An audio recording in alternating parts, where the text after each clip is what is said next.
আসসালামু আলাইকুম প্রিয় শিক্ষার্থী, পড়ো প্ল্যাটফর্ম থেকে আপনাদের সবাইকে আজকের একটি দুর্দান্ত বাংলা ক্লাসে স্বাগত জানাচ্ছি। আমি আহমেদ সোহাগ। আশা করি আপনারা যে যেখান থেকে আমাকে দেখতে পাচ্ছেন, ক্লিয়ারলি দেখতে পাচ্ছেন এবং শুনতে পাচ্ছেন। আমাকে ফার্স্ট একটু এনশিওর করবেন যে আমার ভয়েসটা ক্লিয়ার কিনা এবং আমাকে ক্লিয়ারলি দেখতে পাচ্ছেন কিনা। আমরা আজকে বাংলা একটি মডেল টেস্ট নিয়ে উপস্থিত হয়েছি। সেই মডেল টেস্টে আপনাদের জন্য থাকবে 30টি এমসিকিউ ওভারঅল বাংলা ফার্স্ট পার্টের গদ্য, পদ্য, উপন্যাস এবং নাটক থেকে। পাশাপাশি থাকবে হচ্ছে সৃজনশীল 10টি।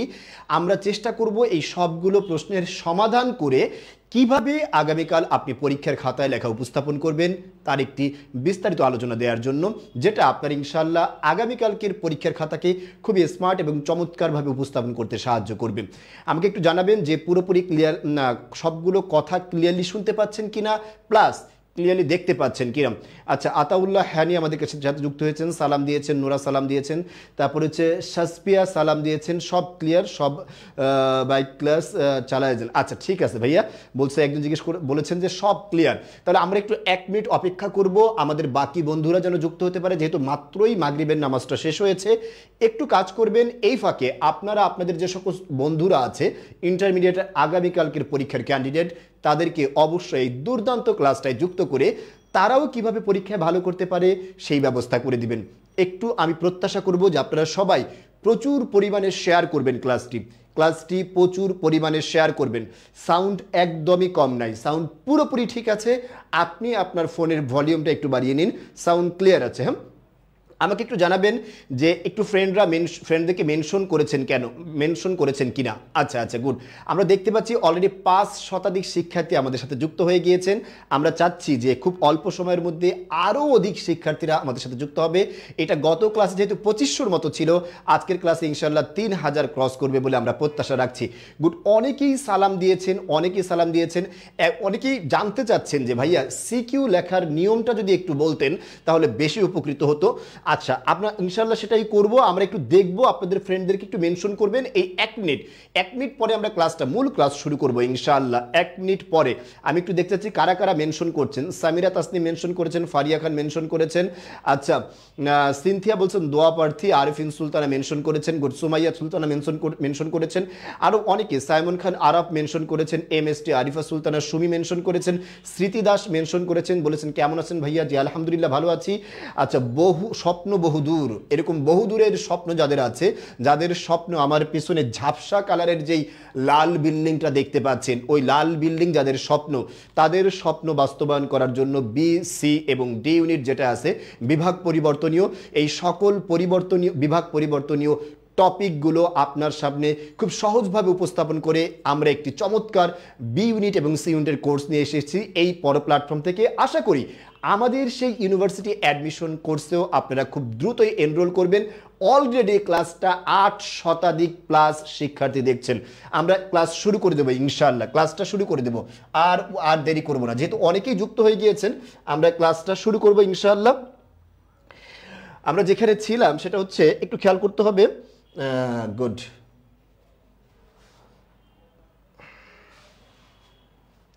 আমরা 1 নম্বর প্রশ্নটা দেখব। অনুপমের বাবা, একটু খেয়াল করবেন, অনুপমের বাবা কি করে জীবিকা নির্বাহ করতেন? দেখব ডাক্তারি, মাস্টারি, ওকালতি। প্রথম আনসারটা কে করতে পারেন আমরা আজকে দেখব। প্রথম আনসারটা কে করতে পারেন? গুড। অনেকেই সালাম দিচ্ছেন ভাইয়া, আর সালাম দেওয়ার দরকার নাই। অনেক ধন্যবাদ ভাইয়া, আপনাদের আমাদের জন্য এত কষ্ট করতেছেন। ওয়াও, চমৎকার। এই যে আপনি স্বীকার করলেন, এটাই আমাদের সাকসেস, আর কিচ্ছু লাগবে না। আপনি যদি বিশ্ববিদ্যালয় নিশ্চিত করতে চান তবে অবশ্যই আমাদের বিশ্ববিদ্যালয়ে ভর্তির যে কোর্স আছে সেই কোর্সে এনরোল করবেন। এখন অফার চলছে খুব অল্প টাকার মধ্যে, নামমাত্র মূল্যে আপনি এখন সেই অফারটা লুফে নিতে পারেন। স্যার দেখি, আচ্ছা ঠিক আছে। একজন আনসার করেছেন রবিন চৌধুরী, ওর আনসারটা আমি প্রথম পেয়েছি। আজকেও ফার্স্ট আনসারটা করলো ছেলে, এ বলেছেন যে ওকালতি করে অনুপমের বাবা জীবিকা নির্বাহ করতো। আমরা 30টা প্রশ্ন আনসার করব, এরপরে আমরা সিকিউ পার্টটাও দেখবো ইনশাল্লাহ। এই জন্য দ্রুত করবো, একটু দ্রুত করবো। এগুলো সরাসরি বইয়ের প্রশ্ন, তথ্য, তাই এখানে কোনো ব্যাখ্যার প্রয়োজন নেই। যেখানে ব্যাখ্যার প্রয়োজন সেটা ব্যাখ্যাও করে দেবো ইনশাআল্লাহ। হরিশ মানুষ হিসেবে কেমন ছিলেন? দেখি কারা কারা আনসার করতে পারে। হরিশ মানুষ হিসেবে কেমন ছিলেন? রসিক, গম্ভীর, রাগী, তোষামুদে। হরিশ হচ্ছে অনুপমের বন্ধু, তাই না? অনুপমের বন্ধু। পাশাপাশি আরেকটা প্রশ্ন করে রেখি, অনুপমের পিস্তুত ভাই যে আছে তার নাম কি? দেখি কারা কারা আনসার করতে পারেন। দুটোই আনসার করবেন। একটা আনসার করবেন হরিশ মানুষ হিসেবে কেমন ছিল, এটা আনসার করবেন দ্রুত। আচ্ছা গুড। 2 নম্বর প্রশ্ন আয়েশা খান আনসার করেছে, ও বলেছে রসিক। এবার আনসার কিন্তু মেয়ে করেছেন আয়েশা খান। আপনারা যারা যে যত দ্রুত পারেন আনসার করবেন আর ক্লাসটা অধিক পরিমাণে শেয়ার করবেন। আমি একটু দেখতে যাচ্ছি যারা ক্লাসটা শেয়ার করবেন তাদেরকে একটু দেখতে যাচ্ছি, ক্লাসটা শেয়ার করতে হবে। হ্যাঁ আচ্ছা গুড। এরপরে আমরা যেটা দেখব সেটা হচ্ছে 3 নাম্বার প্রশ্ন। 3 নাম্বার প্রশ্ন কি আছে দেখুন তো, আমার পথ প্রবন্ধে কোনটিকে বড় দাসত্ব বলা হয়েছে? একটু বলুন তো কোনটাকে বড় দাসত্ব বলা হয়েছে? পরাবলম্বন, নিষ্ক্রিয়তা, গোলামির ভাব, মিথ্যা অবলম্বন। দেখি কারা কারা আনসার করতে পারেন। 3 না 3 বিনু দাদা না, আমি 3 তো এই প্রশ্ন, আমি ওটা এক্সট্রা একটা প্রশ্ন করেছিলাম আপনাদের ঝালাই করার জন্য। 3 নাম্বার প্রশ্নের আনসার করেন সবাই। 3 নাম্বার, হ্যাঁ অনেকেই আনসার করেছেন যে ওটা বিনু দাদা। চমৎকার, আসলে আপনারা আগামীকালকে ক্লাসে ইনশাল্লাহ একদম কোপায় দেবেন, ঠিক আছে, সেই প্রত্যাশা রাখছি। আচ্ছা জমির হুসাইন একটা ছেলে আইডি, সে প্রথম আনসার করেছে 3 নাম্বার প্রশ্নের, বলছে পরাবলম্বন। কি বলুন তো? পরাবলম্বন। অর্থাৎ একটু খেয়াল করবেন, আপনি যদি সবসময় অন্যের উপরে ডিপেন্ড থাকেন, আপনার যদি অন্যের উপরে ডিপেন্ডেন্সি থাকে, তাহলে আপনি কখনোই দাসত্ব থেকে মুক্তি পেতে পারেন না। তাহলে সবচেয়ে বড় দাসত্ব কি? সবচেয়ে বড় দাসত্ব হচ্ছে পরাবলম্বন, অন্যের উপর নির্ভরশীল থাকা। তার মানে অন্যের উপর নির্ভরশীল থাকা যাবে না। আমাদের ক্লাসটা অলরেডি 13 শতাধিক শিক্ষার্থী দেখছে। আমরা চাচ্ছি সেটা অবশ্যই আপনারা এই ক্লাসটাকে 3000 ক্রস করাবেন খুব অল্প সময়ের মধ্যে, আমি তো সেই প্রত্যাশা রাখছি। আর আনসার করে যাবেন, আনসার করবেন আর ফ্রেন্ডদেরকে মেনশন করবেন। দেখেন কাজী নজরুল ইসলামের মৃত্যু ক্ষুধা কি ধরনের রচনা? দেখবো কারা কারা আনসার করতে পারে। কাজী নজরুল ইসলামের মৃত্যু ক্ষুধা কি ধরনের রচনা? আচ্ছা একটা আছে কি দেখুন, গল্প, নাটক, প্রবন্ধ, আর একটা কি আছে উপন্যাস। দেখবো কারা আনসার করতে পারেন এটা। পরের উপরে নির্ভরশীল, গুড। আচ্ছা আচ্ছা গুড। একজন বলছে আমি আগে আনসার করেছিলাম। আপনি যেই আগে আনসার করেন এটা ম্যাটার না ভাই, ম্যাটার হচ্ছে আপনি প্রশ্নের উত্তর পারতেছেন কিনা, উত্তর পারতেছেন কিনা, এটা হচ্ছে প্রথম বিষয়। দুর্জয় মল্লিক ও এই প্রশ্নের প্রথম আনসার করেছে, সেটা হচ্ছে কি মৃত্যু ক্ষুধা। একটু মনে রাখবেন বামরিকু একটা শব্দ আছে বামরিকু, আপনি একটু বুঝার সুবিধার্থে কথাটা লিখে নেন বামরিকু। এই বামরুদকে বাদনহারা, মৃত্যু ক্ষুধা, কুহেলিকা, এই 3টা উপন্যাস নজরুল লিখেছেন। বামরিকু, বাদনহারা, মৃত্যু ক্ষুধা, কুহেলিকা, কয়টা উপন্যাস বলেছি? 3টা। সবাই বুঝতে পেরেছেন? তাহলে অবশ্যই মৃত্যু ক্ষুধা নজরুলের একটা কি ধরনের রচনা? উপন্যাস। কি ধরনের রচনা বলুন তো? উপন্যাস। নজরুলের প্রথম উপন্যাস হচ্ছে বাদনহারা। দেখি কারা কারা আনসার করতে পারেন। 4 নাম্বার প্রশ্ন আনসার করবেন যোগু কে? চমৎকার একটি চরিত্র যোগু। যোগু নিঃসন্দেহে আমরা জানি যোগু কোন গল্পের চরিত্র। যোগু হচ্ছে মাসি পিসি যে গল্পটি আছে সেই গল্পের চরিত্র যোগু, তাই না? মাসি পিসি গল্পের চরিত্র। এখন আমি দেখব মাসি পিসির স্বামী, মাসির স্বামী, পিসির স্বামী, আল্লাদির স্বামী, রহমানের মেয়ের স্বামী, কার স্বামী? যোগু। যোগু। 4 নাম্বার প্রশ্ন আনসার করবেন। আচ্ছা গুড। এটা 4 হবে না, মেবি এটা 5 হবে। মেবি আগের প্রশ্নটা 4 ছিল, এটা 5 হবে। একটু দ্রুত আনসার করবেন। এটা হচ্ছে 5 না 4ই লেখেন, সমস্যা নেই, 4ই লেখেন, কারণ পরবর্তীতে মিস্টেক হয়ে যাবে আপনাদের। ইসরাত জাহান বলেছে এটা আলহাদির স্বামী। কার স্বামী বলুন তো? আলহাদির স্বামী। আচ্ছা তাহলে স্বামীটা কার? আলহাদির। এটা আমরা সবাই বুঝতে পেরেছি, কারণ হচ্ছে এটা মাসি পিসি গল্পের আলোচ্য বিষয়, কোনো ব্যাখ্যা নাই, তাই আমরা আলোচনার সামনে আগাবো। বলছে খুনসুটি রাখো দেখি কৈলেশ, তোমার মাসির এই উক্তি কৈলাসের প্রতি কি প্রকাশ পেয়েছে? কৈলাসের প্রতি কি প্রকাশ পেয়েছে? খুনসুটি রাখো দেখি কৈলেশ তোমার। অবহেলা, বিরক্তি, অনুরোধ, ক্ষোভ। অবশ্যই অনুরোধ না, আরেকটা হচ্ছে অবহেলাও না, হয় বিরক্তি অথবা ক্ষোভ। দেখি কারা কারা আনসার করতে পারেন। 5 নাম্বার আনসার করবেন। 5 দেখি। আমি তো দিছিলাম বাট দেখেন না কেন? উম্মে জেরিন, দেখার আর দরকার নেই, কালকে পরীক্ষার খাতায় গিয়ে ভালোভাবে দেখেন ভাই। এখন 5 নাম্বার, 6 নাম্বার লিখেন না, দয়া করে 6 নাম্বার লিখেন না, 5 নাম্বার লেখেন, তাহলে নাম্বার ঠিক থাকবে, কারণ সিরিয়ালটা একটু ব্রেক হয়েছে। যা বলছিলাম সেটা হচ্ছে বিরক্তি নাকি ক্ষোভ। দেখি কারা কারা আনসার করতে পারেন। আচ্ছা আচ্ছা, বিরক্তি না ক্ষোভ। প্রথম আনসার করেছে রাসেল চৌধুরী, একটা ছেলে। এরপরে মারুফা আক্তার, সেও আনসার করেছে, ওর আনসারও কারেক্ট হয়েছে। যেহেতু ক্লাসটা প্রায় 15 শতাধিক শিক্ষার্থী দেখছেন, আমি সবার কাছে একটু অনুরোধ করব, 1 মিনিট সময় নেব, সময় নষ্ট করব না, জাস্ট 1 মিনিট সময় নেব। এই 60 সেকেন্ডের মধ্যে আপনারা শুধু ফ্রেন্ডদেরকে মেনশন করবেন, আর এই প্রশ্নের আনসারটা আমি ব্যাখ্যা বলছি। সবাই একটু ফ্রেন্ডদেরকে মেনশন করবেন। রহমানের মেয়ের স্বামী যোগু কেমনে হয় রে ভাই? যোগু রহমানের মেয়ের স্বামী না, যোগু ছিল আলহাদির স্বামী। একটু বুঝে আনসার করবেন। তাহলে দেখুন তো, যোগুর কৈলাসের প্রতি মাসি পিসির এখানে আসলে ক্ষোভ মানে হচ্ছে রাগ। দেখুন তো, মাসি পিসির কি আসলে কৈলাসের প্রতি রাগ থাকার কোনো কারণ আছে? না, কোনো কারণ নাই। কিন্তু রাগ থাকার কারণ হচ্ছে কেউ অপরাধ করলে তার সাথে রাগ থাকে। যেহেতু এখানে কৈলাস কোনো অপরাধ করে না, তাই কৈলাসের প্রতি মাসি পিসির রাগ না থাকাটা স্বাভাবিক। তাহলে আনসার কি হবে? আপনারা বুঝবেন, এই যে যেটা করেন আপনারা, সেটা হচ্ছে আপনারা অধিকাংশ সময় কোনটা আনসার এটা খোঁজেন। এটা খোঁজার চেয়েও বেশি ইম্পর্টেন্ট কি, আপনার এমসিকিউ যদি কারেক্ট করতে চান তাহলে এই সূত্রটা সবাই মাথায় রাখবেন। কোনটা আনসার, এটার চেয়েও খুব বেশি ইম্পর্টেন্ট হচ্ছে আনসার কোনটা না সেটা বুঝতে পারা।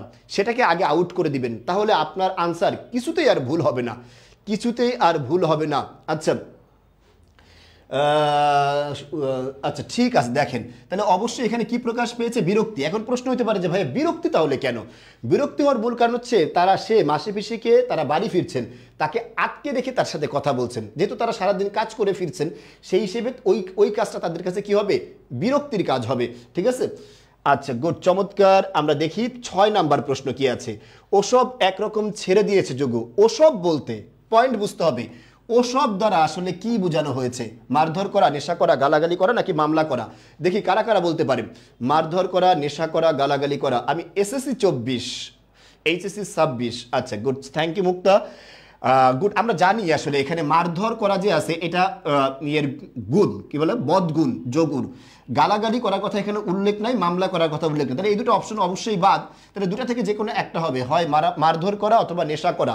একটু মনে রাখতে হবে, কৈলাস কিন্তু বলেছিল, মনে আছে কি নাম, কৈলাস কিন্তু বলেছিল মাসিক পিসি গিয়ে দোকানে জিজ্ঞেস করুক। কোথায় বলুন তো? পারেই তো দোকান আছে, দোকানে জিজ্ঞেস করুক। এখন সেই দোকান হচ্ছে নেশার দোকান, মদের বা ভাঙের দোকান। সেই দোকানের কথা হুট করে কৈলাসের মুখ দিয়ে বের হয়ে গেছে, তাই ওই কথাটাকে জাজমেন্টালি সঠিক বা শুদ্ধ করার জন্য সে আবার বলেছে ওসব একদম ছেড়ে দিয়েছে কৈলাস। তাহলে সঠিক আনসার কি হবে? রিমা খান ও প্রথম আনসার করেছে, ওর আনসার সঠিক। ফরহাদ আনসার করেছে, কামরুল আনসার করেছে, টাইমা আকি আনসার করেছে। স্যার একটু সাইডে যান। আচ্ছা ঠিক আছে, আমি সাইডে গেলাম। দেখতে পাচ্ছেন কি না? আচ্ছা, এরপরে দেখেন, একটু খেয়াল করেন না, 7 নাম্বার প্রশ্ন। 7 নাম্বার প্রশ্ন কি আছে বলুন তো? মানুষকে কি হিসেবে বেড়ে উঠতে হবে? চমৎকার। মানুষকে কি হিসেবে? সাহসী হিসেবে, প্রগতিশীল হিসেবে, শক্তিশালী হিসেবে, মানুষ হিসেবে। দেখি কারা কারা আনসার করতে পারেন। মানুষকে, এই দুটা অবশ্যই না, মানুষকে শক্তিশালী হিসেবে না, হয় প্রগতিশীল অথবা সাহসী। দেখি কারা কারা আনসার করতে পারেন।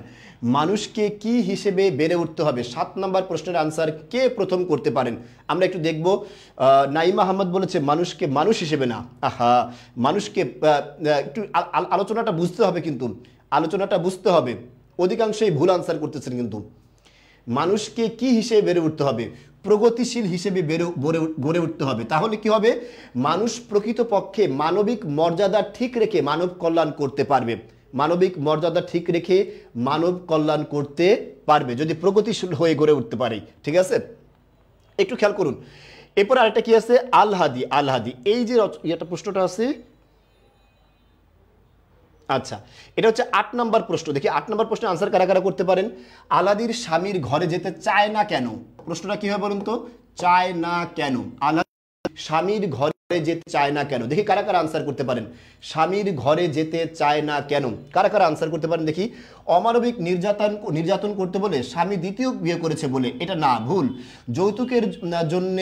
যৌতুকের জন্য অত্যাচার করতে বলে বা কথা শোনাতে বলে, শ্বশুর শাশুড়ি অত্যাচারের কথা কিন্তু এখানে উল্লেখ নাই। তাহলে হয় গ অথবা ক। দেখি দুটার মধ্যে কারা কারা আনসার করতে পারেন। ঠিক আছে, সবাইকে হয়েছে এটা? দেখি দুটার মধ্যে কারা কারা আনসার করতে পারেন। গুড, 8 ক। অধিকাংশই আনসার করেছেন 8 ক, অমানবিক নির্যাতন করতে বলে। কারণ যোগু কিন্তু কি বলা যায়, যৌতুকের টাকা চাইতেন না, যৌতুকের টাকা চাইতেন না, কিন্তু যৌতুকের আশা তার মধ্যে ছিল, লোভ তার মধ্যে ছিল। ওই যে মুফতে যা পায়, অর্থাৎ ফ্রিতে যা পায়, তার প্রতি তার একটা আকর্ষণ ছিল। দেখুন 9 নাম্বার প্রশ্ন একটু সবাই আনসার করে। 9 নাম্বার প্রশ্ন হচ্ছে মানুষের যখন পতন আসে তখন পদে পদে ভুল করে, কথাটি কার? চমৎকার একটা প্রশ্ন। 52-এর দিনগুলো যে আছে এই 52-এর দিনগুলো থেকে নেওয়া হয়েছে। 52-এর দিনগুলো দেখি কারা কারা আনসার করতে পারেন। 52-এর দিনগুলো থেকে এটা নেওয়া হয়েছে, দ্রুত আনসার করবেন। আমরা দেখব 9 একজন আনসার করেছে, 9 আনসার করবেন এখনো। রাই মেয়ে, আজকে দেখতেছি মেয়েরা বেশি ফার্স্ট হচ্ছে। বঙ্গবন্ধু শেখ মুজিবুর রহমান এই আনসার এটা করেছে নুরুল আমিনকে উদ্দেশ্য করে। কাকে বলুন তো? নুরুল আমিন, একটু মনে রাখবেন, নুরুল আমিন যে গভর্নর ছিল পূর্ব বাংলার, তাকে উদ্দেশ্য করে এই কথাটাই বলেছেন, মানুষের যখন পতন আসে তখন পদে পদে ভুল করে। আচ্ছা জি ভাইয়া, সবারটা দেখি, কিন্তু সবারটা বলতে গেলে আমরা আগাইতে পারবো না, টাইম শেষ হয়ে যাবে। আর কিছুক্ষণ পরে আপনাদের পরীক্ষা শুরু হবে, 12 থেকে 14 ঘন্টা পরে আপনাদের পরীক্ষা শুরু হবে। তাই সবারটা না দেখে যেটা ফার্স্ট বলছেন তারটা আনসার করতেছি। জান্নাতুল রোশনি আনসার করেছে, আজিম আনসার করেছেন, আশিকুর আনসার করেছেন, তমা আনসার করেছেন এবং আনসার করেছে সানজিদা রহমান রূপা, শামীম হোসেন আনসার করেছেন, তারপরে কি ইবাদত হোসেন আনসার করেছেন। আচ্ছা গুড, ইবাদত হোসেন, ইয়াসিন হোসেন সানি আনসার করেছেন সাব্বির, এমপি মাসুম বিল্লাহ আনসার করেছেন, অনেকেই আনসার করেছেন। চমৎকার, ভালো লাগছে বিষয়টা। হ্যাঁ, আপনি একটু আনসার করবেন। 1970 সালের নির্বাচনে কোন দল নিরঙ্কুশ সংখ্যাগরিষ্ঠতা লাভ করে? চমৎকার একটি প্রশ্ন। 1970 সালের নির্বাচনে ডিসেম্বর মাসে নির্বাচনটা হয়েছিল। কোন মাসে বলুন তো? ডিসেম্বর মাসে। নিরঙ্কুশ সংখ্যাগরিষ্ঠ, যুক্ত ফ্রন্ট, কৃষক প্রজা পার্টি, সমাজতান্ত্রিক পার্টি, আওয়ামী লীগ। দেখবো 10 নম্বর প্রশ্ন কারা আনসার করতে পারে। আমি একটু দেখবো। একজন বলছে, দেখছেন এক একজনের এক এক মত। কেউ বলছে তাড়াতাড়ি পড়ান, কেউ বলে আমার কমেন্ট পড়েন। বাদন ভাই সে আনসার করেছে গ, সমাজতান্ত্রিক, না ভুল হয়েছে। আর নূর নবী ইসলাম আনসার করেছেন ঘ, এবং তার আনসারটা কারেক্ট। আওয়ামী লীগ সবচেয়ে বেশি সিট পেয়েছিল, প্রায় 267টা সিট পেয়েছিল আওয়ামী লীগ, 267 সিট পেয়েছিলেন আওয়ামী লীগ। আচ্ছা, আমরা একটা উদ্দীপক পড়ব, উদ্দীপক, এবং সেই উদ্দীপকের আলোকে 11 এবং 12 নং প্রশ্ন আনসার করব। একটু খেয়াল করুন। হত্যাকে উৎসব ভেবে যারা পার্কে, মাঠে, ক্যাম্পাসে, বাজারে বিষাক্ত গ্যাসের মৃত্যু বিভৎস গন্ধ দিয়েছে ছড়িয়ে, আমি তো তাদের জন্য এমন সহজ মৃত্যু কামনা করি না। বুঝতে পেরেছেন লাইনটা বুঝতে পারছেন কি না? এরকম শর্ট যখন উদ্দীপকগুলো আসবে, সেগুলো কিন্তু আপনাকে শর্টভাবে পড়ে থিমটা বুঝে ফেলতে হবে। একটা বিষয় মাথায় রাখবেন, একটু আপনাদেরকে একটা ট্রিক্স বলি, এটা শোনেন। যখনই এরকম উদ্দীপকের আলোকে প্রশ্ন দেওয়া হয়, আপনি আগে প্রশ্ন দুইটা পড়বেন। 11 আর 12 বলছে না, আপনি আগে প্রশ্ন দুটো পড়বেন। প্রশ্ন দুটো পড়ে আগে প্রশ্নের স্টাইলটা বুঝে ফেলবেন, সেই অনুযায়ী উদ্দীপকটা পড়বেন। তাহলে উদ্দীপক পড়ার সাথে সাথে আপনার প্রশ্নের উত্তরও একসাথে বের করে ফেলতে পারবেন, সময় নষ্ট হবে না। কথা কি বুঝতে পেরেছেন?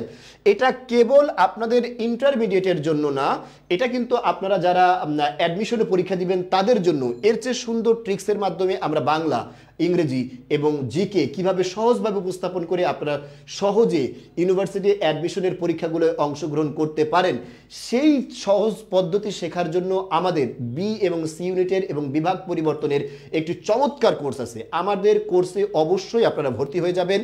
এখন বর্তমানে একটি অফার চলছে, প্রায় 50% লেস দিয়ে 6,000 টাকার কোর্স 50% লেস দিয়ে অফার চলছে। আপনারা খুব দ্রুতই কোর্সটাতে এনরোল করবেন সেই প্রত্যাশা রাখছি। দেখুন, উদ্দীপকের সাথে রেইনকোট গল্পের কোন বিষয়টি সাদৃশ্য রয়েছে? বাঙালির বীরত্ব, খেয়াল করবেন, বাঙালির বীরত্ব, বাঙালির সাহসিকতা, পাকিস্তানি বর্বরতা। দেখেন, বাঙালির বীরত্বের কথা এখানে নাই। বাঙালি যদি পাকিস্তানিদেরকে পরাজিত করতো সেই কথা হচ্ছে, বীরত্ব নাই। আছে কি? পাকিস্তানের হত্যাকে উৎসব করেছে পাকিস্তান বাহিনীর কি? বর্বরতা। পাকিস্তান বাহিনীর কি বলুন তো? বর্বরতা। আনসার কি? গ। আনসার কি? গ। সবাই কথা কি ক্লিয়ার? আচ্ছা, ঠিক আছে। আচ্ছা, আমি বিভাগ পরিবর্তন করতে চাই, কেমনে হবে জানাবেন। আপনি বিভাগ পরিবর্তন করবেন, এখানে আমাদের যে হোয়াটসঅ্যাপ নাম্বার আছে সেখানে নক দিবেন, আমাদের ফেসবুক পেজ যে আছে এই পেজে আমাদের নক দিবেন। আশা করি ইনশাল্লাহ সবগুলো তথ্য আপনি পেয়ে যাবেন সহজেই। কিভাবে বিভাগ পরিবর্তন করে ঢাকা বিশ্ববিদ্যালয়ে আপনি নিশ্চিত করবেন সেই পদ্ধতি আমরা আপনাকে শিখিয়ে দেবো ইনশাআল্লাহ আগামী 3 মাসের প্রচেষ্টায়। উদ্দীপকের আবহে রেইনকোট গল্পের যে দিকটি ফুটে উঠেছে, মুক্তিযুদ্ধের ভয়াবহ চিত্র, পাকিস্তানিদের নিষ্ঠুরতা, বাঙালিদের বিজয়গাথা। বাঙালিদের বিজয়গাথা না, তাহলে আনসার কোনটা হতে পারে বলুন তো? দেখি কারা কারা বলতে পারেন বাঙালিদের বিজয়গাথা না। এখানে হবে কি বলুন তো? 1 এবং 2, মুক্তিযুদ্ধের ভয়াবহ চিত্র এবং পাকিস্তানিদের নিষ্ঠুরতা, এই দুটো জিনিস কিন্তু এখানে উপস্থাপন করা হয়েছে। তাহলে আনসার কি হয় বলুন তো? আনসার হচ্ছে খ, অর্থাৎ 1 এবং 2 এটা হচ্ছে আনসার। খ আনসার ঐশী জাহান উর্মি আনসার করেছে, সিজুকা আনসার করেছে, চমৎকার। রিফাতের আনসার ভুল হয়েছে, শামীম বাদশাহ আনসার করেছে, তার আনসার কারেক্ট। মিথিলা ইসলাম আনসার করেছে, তীর্থ নন্দী আনসার করেছে যদি শেষ করেন ভাইয়া। আচ্ছা যদি মানে জলদি, ও আচ্ছা আচ্ছা বুঝতে পেরেছি, হ্যাঁ জলদি শেষ করার চেষ্টা করছি।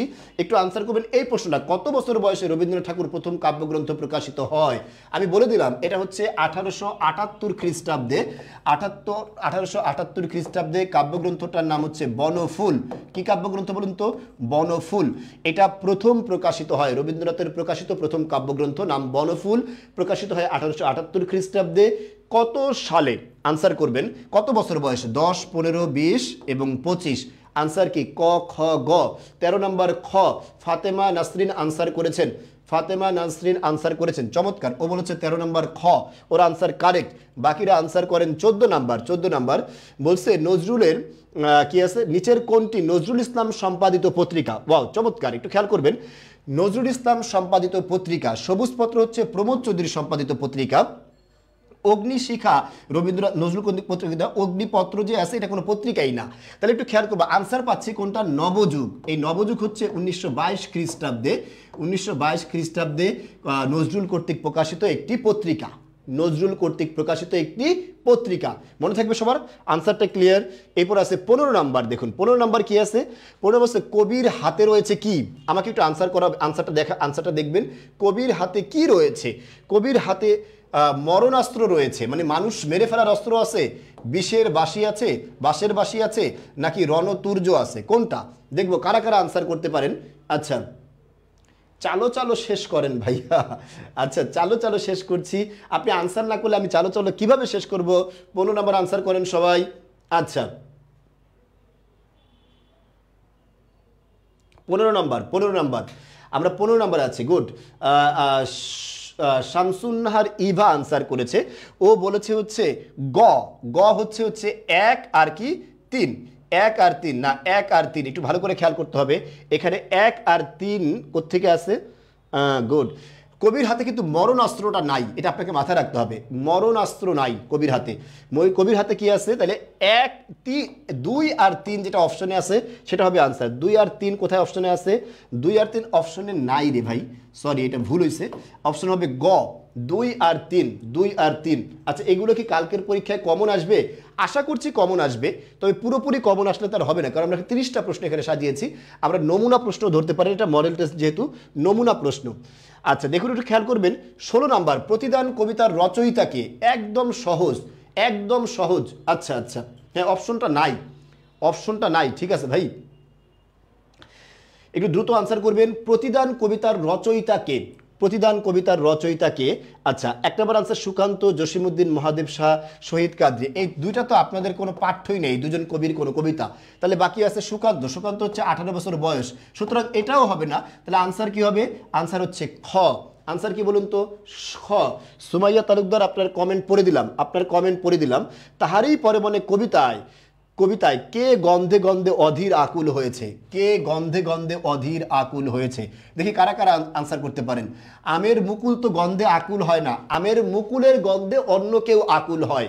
বিষয়টা বুঝবেন, আমের মুকুল নিজে গন্ধে আকুল হয় না, আমের মুকুলের গন্ধে অন্য কেউ আকুল হয়। বাতাবি লেবুর ফুল কখনো গন্ধে আকুল হয় না, ফুলের গন্ধে অন্য কেউ আকুল হয়। তাহলে দক্ষিণা দুয়ার, দরজা কখনো গন্ধে আকুল হতে পারে না। তাহলে আনসার কি হবে এবার বলুন? আনসার হবে কোনটা? এই একটা বাকি আছে, সেটা কি বলুন তো? দক্ষিণা সমীর তার গন্ধে গন্ধে হয়েছে কি অধীর আকুল। সবাই বুঝতে পেরেছেন? দক্ষিণা সমীর তার গন্ধে গন্ধে হয়েছে কি অধীর আকুল। তাহলে আনসার কোনটা হবে? আনসার হবে হচ্ছে গ। আনসার কোনটা? গ। 17 নম্বর গ। শাহাদাত হোসেন রনি আনসার করেছে, মেহজাবিন সুলতান আনসার করেছেন, সম্রাট পল আনসার করেছেন, তারপর হচ্ছে এনামুল হক বিজয় আনসার করেছেন। এনামুল হক বিজয় ভুল আনসার না, সঠিক আনসার করেছেন। গুড, চমৎকার, অনেকেই আনসার করছেন।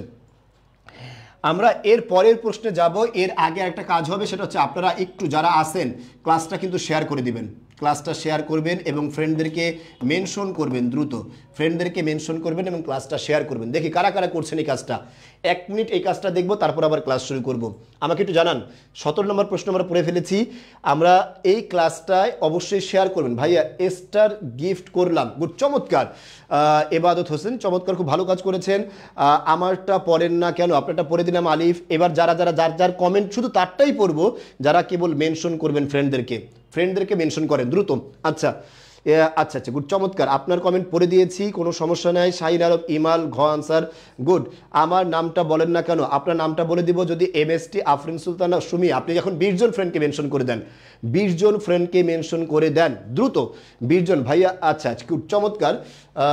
হাসতাম না, এত দিছি শেয়ার, এত মেনশন দিছি, এত কমেন্ট দিছি, তাও আমারটা পড়েন না। ও আচ্ছা, ঠিক আছে, আপনারা যেহেতু করেছেন ধন্যবাদ। একটু ফ্রেন্ডদেরকে মেনশন করবেন আর শেয়ার করবেন। আচ্ছা আচ্ছা, চমৎকার। পরের প্রশ্নটা খেয়াল করেন। শোপে আত্মাকে শপথের কোলাহলে সাহসিকতা প্রকাশ পেয়েছে 18 বছর বয়সের, সহমর্মিতা, পদক্ষেপের দৃঢ়তা, সহমর্মিতা না, ঠিক আছে, তারুণ্যের ক্ষুব্ধতাও না, শপে আত্মাকে শপথের কোলাহলে নিজে যে শপথ করেছে, অঙ্গীকার করেছে, সেই অঙ্গীকারের পথে নিজেকে পুরোপুরি নিয়োজিত করা, এর দ্বারা কোনটা প্রকাশ পেয়েছে? সাহসিকতা না পদক্ষেপের দৃঢ়তা? দেখি কারা কারা আনসার করতে পারে এটা। আচ্ছা আচ্ছা আচ্ছা, ওয়েল ডান, চমৎকার। আপনি এখানে অবশ্যই এখানে ইয়াটা করেন, আমাদের সাথে যুক্ত থাকেন ইনশাল্লাহ। ভাইয়া ক্লাস খুব ভালো লাগে, ধন্যবাদ।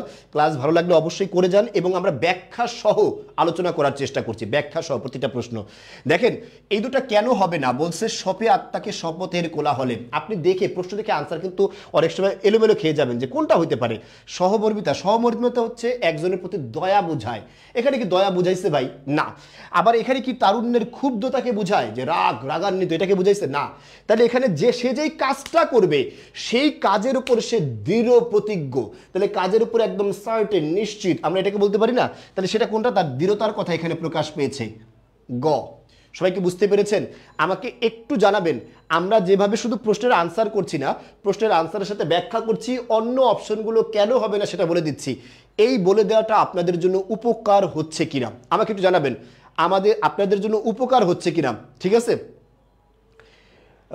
আচ্ছা, খুব দ্রুত বলেন একটু, আপনাদের জন্য উপকার হচ্ছে কিনা আমাকে একটু জানান, দ্রুত জানান ভাইয়া, যে আমি যেভাবে আপনাদেরকে পুরোপুরি ব্যাখ্যা সহ এটা উপস্থাপন করার চেষ্টা করছি, এবং কোন অপশনটা কেন ভুল সেটা সহ উপস্থাপন করছি, এটা আপনাদের জন্য উপকারী হচ্ছে কিনা একটু জানাবেন আমাকে। আচ্ছা,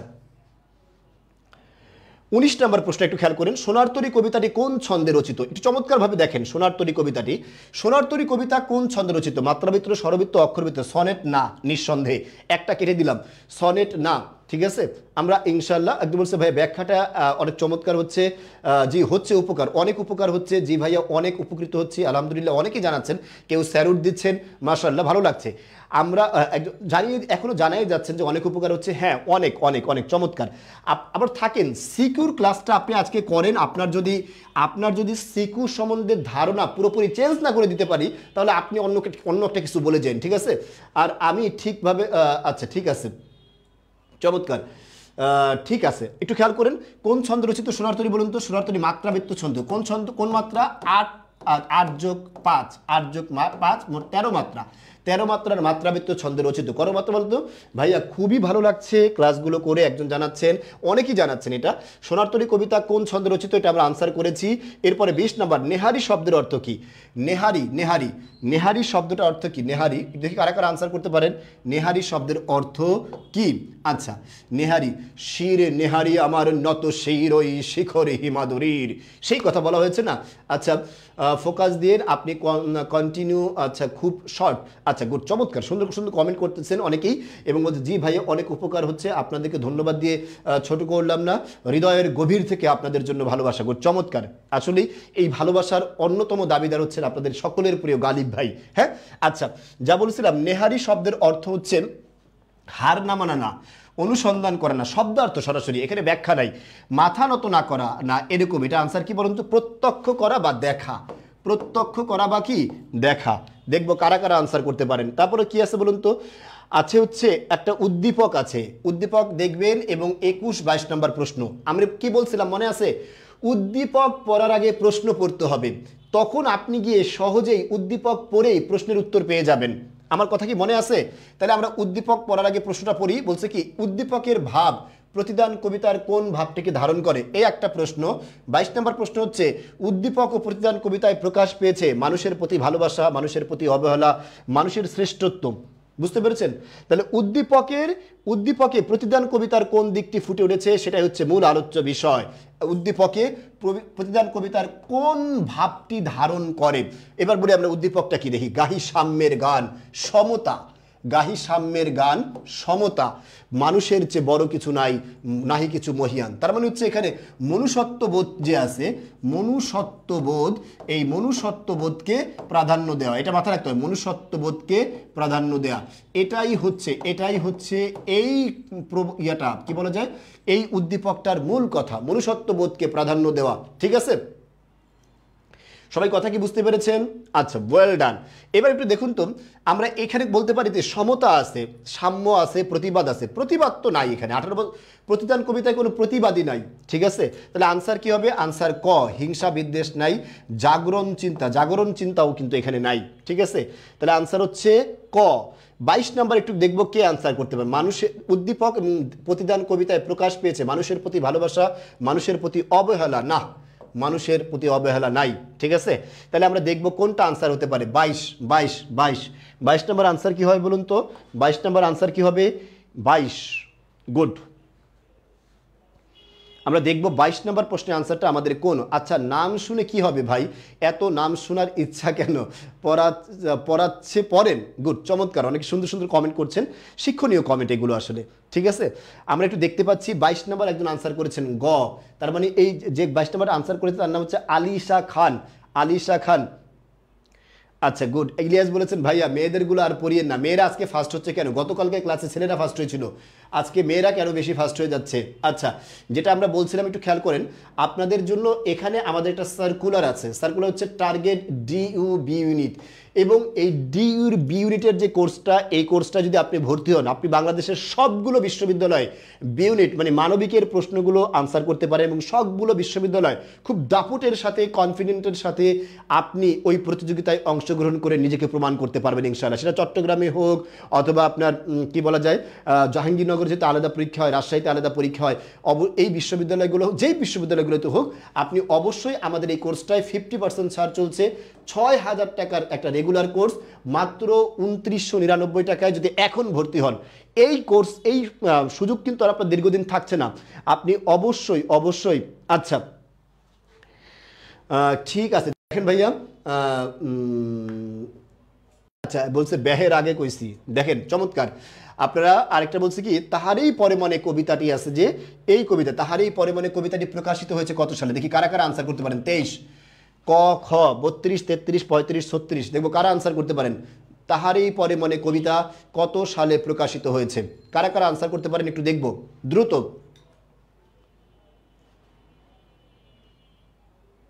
আচ্ছা, ঠিক আছে, একটু খেয়াল করেন ভাইয়া। গুড, চমৎকার। 23 নম্বর আনসার করেছেন হচ্ছে তনয়া হোম চৌধুরী, ও আনসার করেছে গ। কিন্তু গ একটু খেয়াল করবেন, দ্রুত। আরাফাত আনসার করবেন দ্রুত। আচ্ছা, গুড। আমি একটু আনসার দেখতে যাচ্ছি, সঠিক আনসার 23 নম্বর। তাহারই পরে মনে কবিতা কত সালে প্রকাশিত হয়? দেখবো আমরা ইনশাআল্লাহ। 23 নম্বর। গুড। আচ্ছা, ঠিক আছে স্পর্শ মেঘ, আমরা তাড়াতাড়ি পড়াচ্ছি, আপনি দ্রুত আনসার করেন। কি আছে? আকাল কাব্যগ্রন্থটি কে সম্পাদন করে? দেখবো কে আনসার করতে পারেন। আকাল, কাজী নজরুল ইসলাম, সুকান্ত ভট্টাচার্য, শামসুর রহমান। আল মাহমুদ না, তার কবিতা পাঠ্যই নেই। কাজী নজরুল ইসলামও অবশ্যই আকাল সম্পাদন করেননি। তাহলে দুটো আছে, শামসুর রহমান আর একটা হচ্ছে কি সুকান্ত। দুটোর মধ্যে কে? দেখি কারা কারা আনসার করতে পারবেন। আচ্ছা, এখানে অধ্যায়টা পড়ি নাই ভাই, পারছি না। কেন পড়েন নাই ভাই? সুকান্ত ভট্টাচার্য হচ্ছে আকাল নামক একটা ফ্যাসিবাদ বিরোধী পত্রিকা, এই পত্রিকার সম্পাদনা করেন। ফ্যাসিবাদ বিরোধী পত্রিকা, আচ্ছা, এই পত্রিকার সম্পাদনা করেন সুকান্ত ভট্টাচার্য। 26 নম্বর বলছে, কে প্রাণ ভয়ে কুকুরের মতো লেজ গুটিয়ে পালিয়েছে? আগে বলেন, এটা প্রশ্ন করা হয়েছে কোত্থেকে? দেখি কে কে বলতে পারেন। প্রশ্ন করা হয়েছে কোত্থেকে? 26 নম্বর প্রশ্ন করা হয়েছে কোত্থেকে? দেখি কে বলতে পারবেন। গুড, 26 নম্বর প্রশ্ন আনসার করেন। আচ্ছা, এটা হচ্ছে সিরাজউদ্দৌলা যে নাটক আছে না, সিরাজ, সেই নাটক থেকে এখানে প্রশ্ন করা হয়েছে। এবার আপনারা আমাকে বলুন তো আনসার কে? ক্লেটন, মানিকচাঁদ? না, মানিকচাঁদ পালায়নি, রায়দুল্লভ পালায়নি, হয় ক্লেটন পালিয়েছে নাকি রজার ডেক পালিয়েছে। এবার আপনি আনসার করবেন, কারণ মানিকচাঁদ ছিল হচ্ছে কলকাতা যে আছে, কলকাতার ছিলেন, ঠিক আছে। মানিকচাঁদ ছিল হচ্ছে কলকাতার সুবেদার নিযুক্ত করা হয়েছে তাকে, ঠিক আছে। তাহলে কে পালাইছেন বলুন তো? রজার ডেক। এই কথাটা বলেছিলেন হচ্ছে সিরাজ। উক্তিটি কে করেছিলেন বলুন তো? উক্তিটি কে করেছিলেন? সিরাজ। বলছিলেন তারা পরামর্শ করার জন্য গিয়েছেন, এটা বলছে। আর সিরাজ বলছে না, তারা কুকুরের মতো লেজ গুটিয়ে পালিয়েছে। কার সম্বন্ধে বলেছে? Roger day. আনসার হবে কিন্তু রজার ডেক, ক না। অধিকাংশই ক আনসার করছেন, ঠিক আছে। এটাও ঠিক। আলিশা খান প্রথম আনসার, আলিশা খান ভুল আনসার করেছে, দেখছেন। 26 এমডি নাজিম ভুইয়া ও আনসার করেছে খ, এবং ওর আনসারটা কারেক্ট হয়েছে।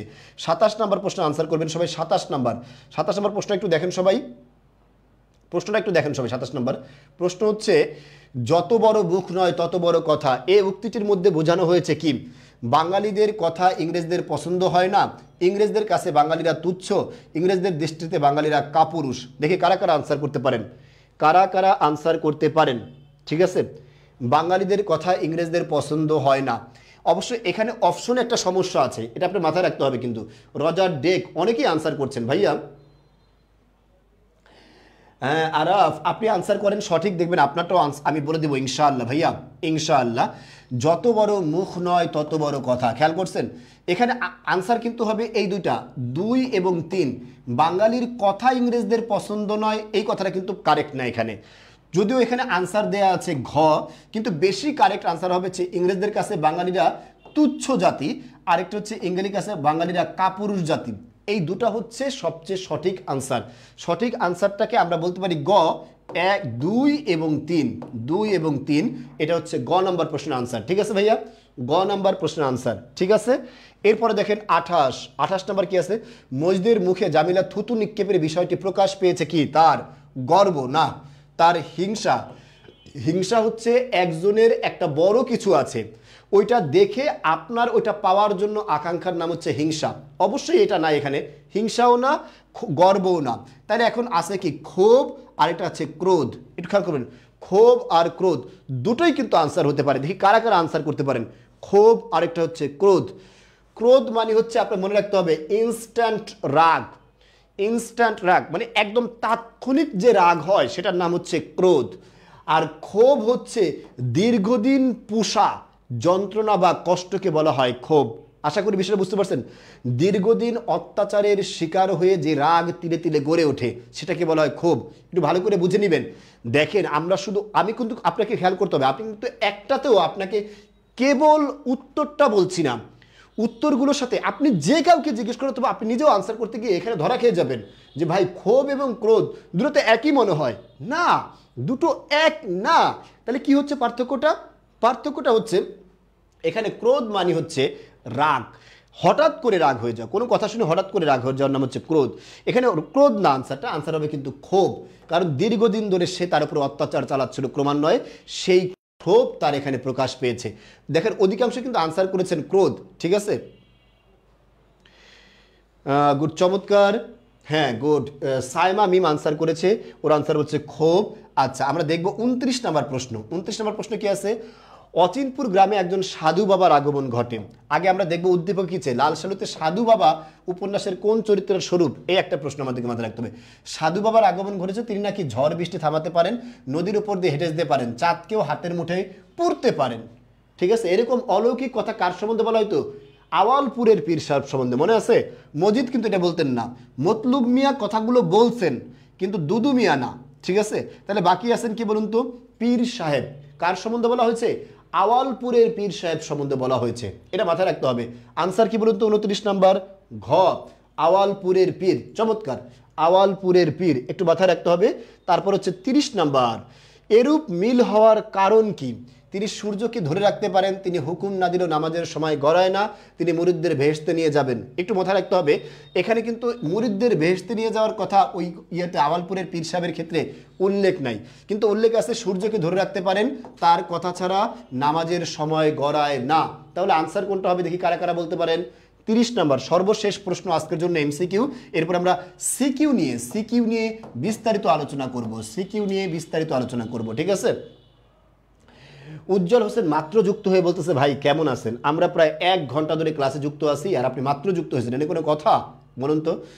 আচ্ছা উজ্জ্বল হোসেন, আপনার নাম বলে দিলাম, যান।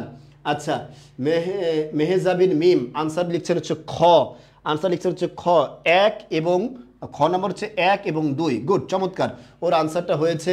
আচ্ছা ছেলেরা কোথায় দেখেন, সব মেয়ে। আচ্ছা ছেলে আসুক, আল্লাহ। এই যে মোহাম্মদ হুসাইন একজন ছেলে পেয়েছি, আরফাতুল ইসলাম ছেলে পেয়েছি, এমডি আবদুল্লাহ একজন ছেলে পেয়েছি, আহমেদ নিপু একজন, এটা ছেলেটা মেয়ে বুঝতে পারতেছি না। তারপরে কি হাসান আকাশ ছেলে আছে, জান্নাতুল ফেরদৌস ছেলেরা আছে সবাই, তাই না? কিন্তু শেষে আনসার করছেন সবাই, তাহলে আনসার হচ্ছে খ। মোটামুটি আমরা সিকিউর একটা মডেল টেস্ট সমাধান, এমসিকিউর একটা মডেল টেস্ট সমাধান করতে পেরেছি। এবার আমরা দেখব সিকিউব, যেটা ক্রিয়েটিভ কোশ্চেন যেগুলো আছে সেগুলোর প্রশ্ন সমাধান করার চেষ্টা করব আমরা, হ্যাঁ। আচ্ছা দেখেন 1 নাম্বার প্রশ্নটা একটু ইয়েটা সবাই উদ্দীপকটা মন দিয়ে পড়েন, আমার সাথে সাথেও পড়তে পারেন। কন্যার বাপ সবুর করতে পারতেন, কে বলুন তো? সবুর মানে হচ্ছে অপেক্ষা। বরের বাপ সবুর করতে চাহিলেন না, কেন? তিনি দেখিলেন মেয়েটির বিবাহের বয়স পার হইয়া গিয়াছে, কিন্তু আর কিছুদিন গেলে সেটাকে ভদ্র বা অভদ্র কোনো রকমে চাপা দিবার সময়টুকু পার হইয়া যাইবে। এটা কে দেখতেছেন? ছেলের বাপ। ভালো করে শুনবেন, আপনারা সিকিউতে যে কাজটা করেন জানেন, শোনেন, আপনারা করেন কি একদম পৃষ্ঠা ভরে ভরে লিখে দিয়ে চলে আসেন, কিন্তু আপনারা কারেক্ট আনসার কেউ লেখেন না। সেই বিষয়গুলো আজকে দেখাবো ইনশাল্লাহ। একটা প্রশ্নের সমাধান দেখাবো আর বাকিগুলো শুধু উত্তর বলবো। আপনি ইনশাল্লাহ চমৎকার ভাইয়ে, আচ্ছা ভাইয়া বলছেন চমৎকারভাবে, এ বেটা মিহাদ হোসেন, তোমার দেখে আমার লাভ কি? বলো, আমার দেখে তোমার লাভ কি? তোমার বলে আমার দেখেন না, আপনারা কি দেখবো? আপনি আমার কথাগুলো বুঝতে পারছেন কিনা, আমার কথার দ্বারা আপনার উপকার হচ্ছে কিনা, এটা হচ্ছে দেখার বিষয় রে ভাই, এটা দেখার বিষয়, ঠিক আছে।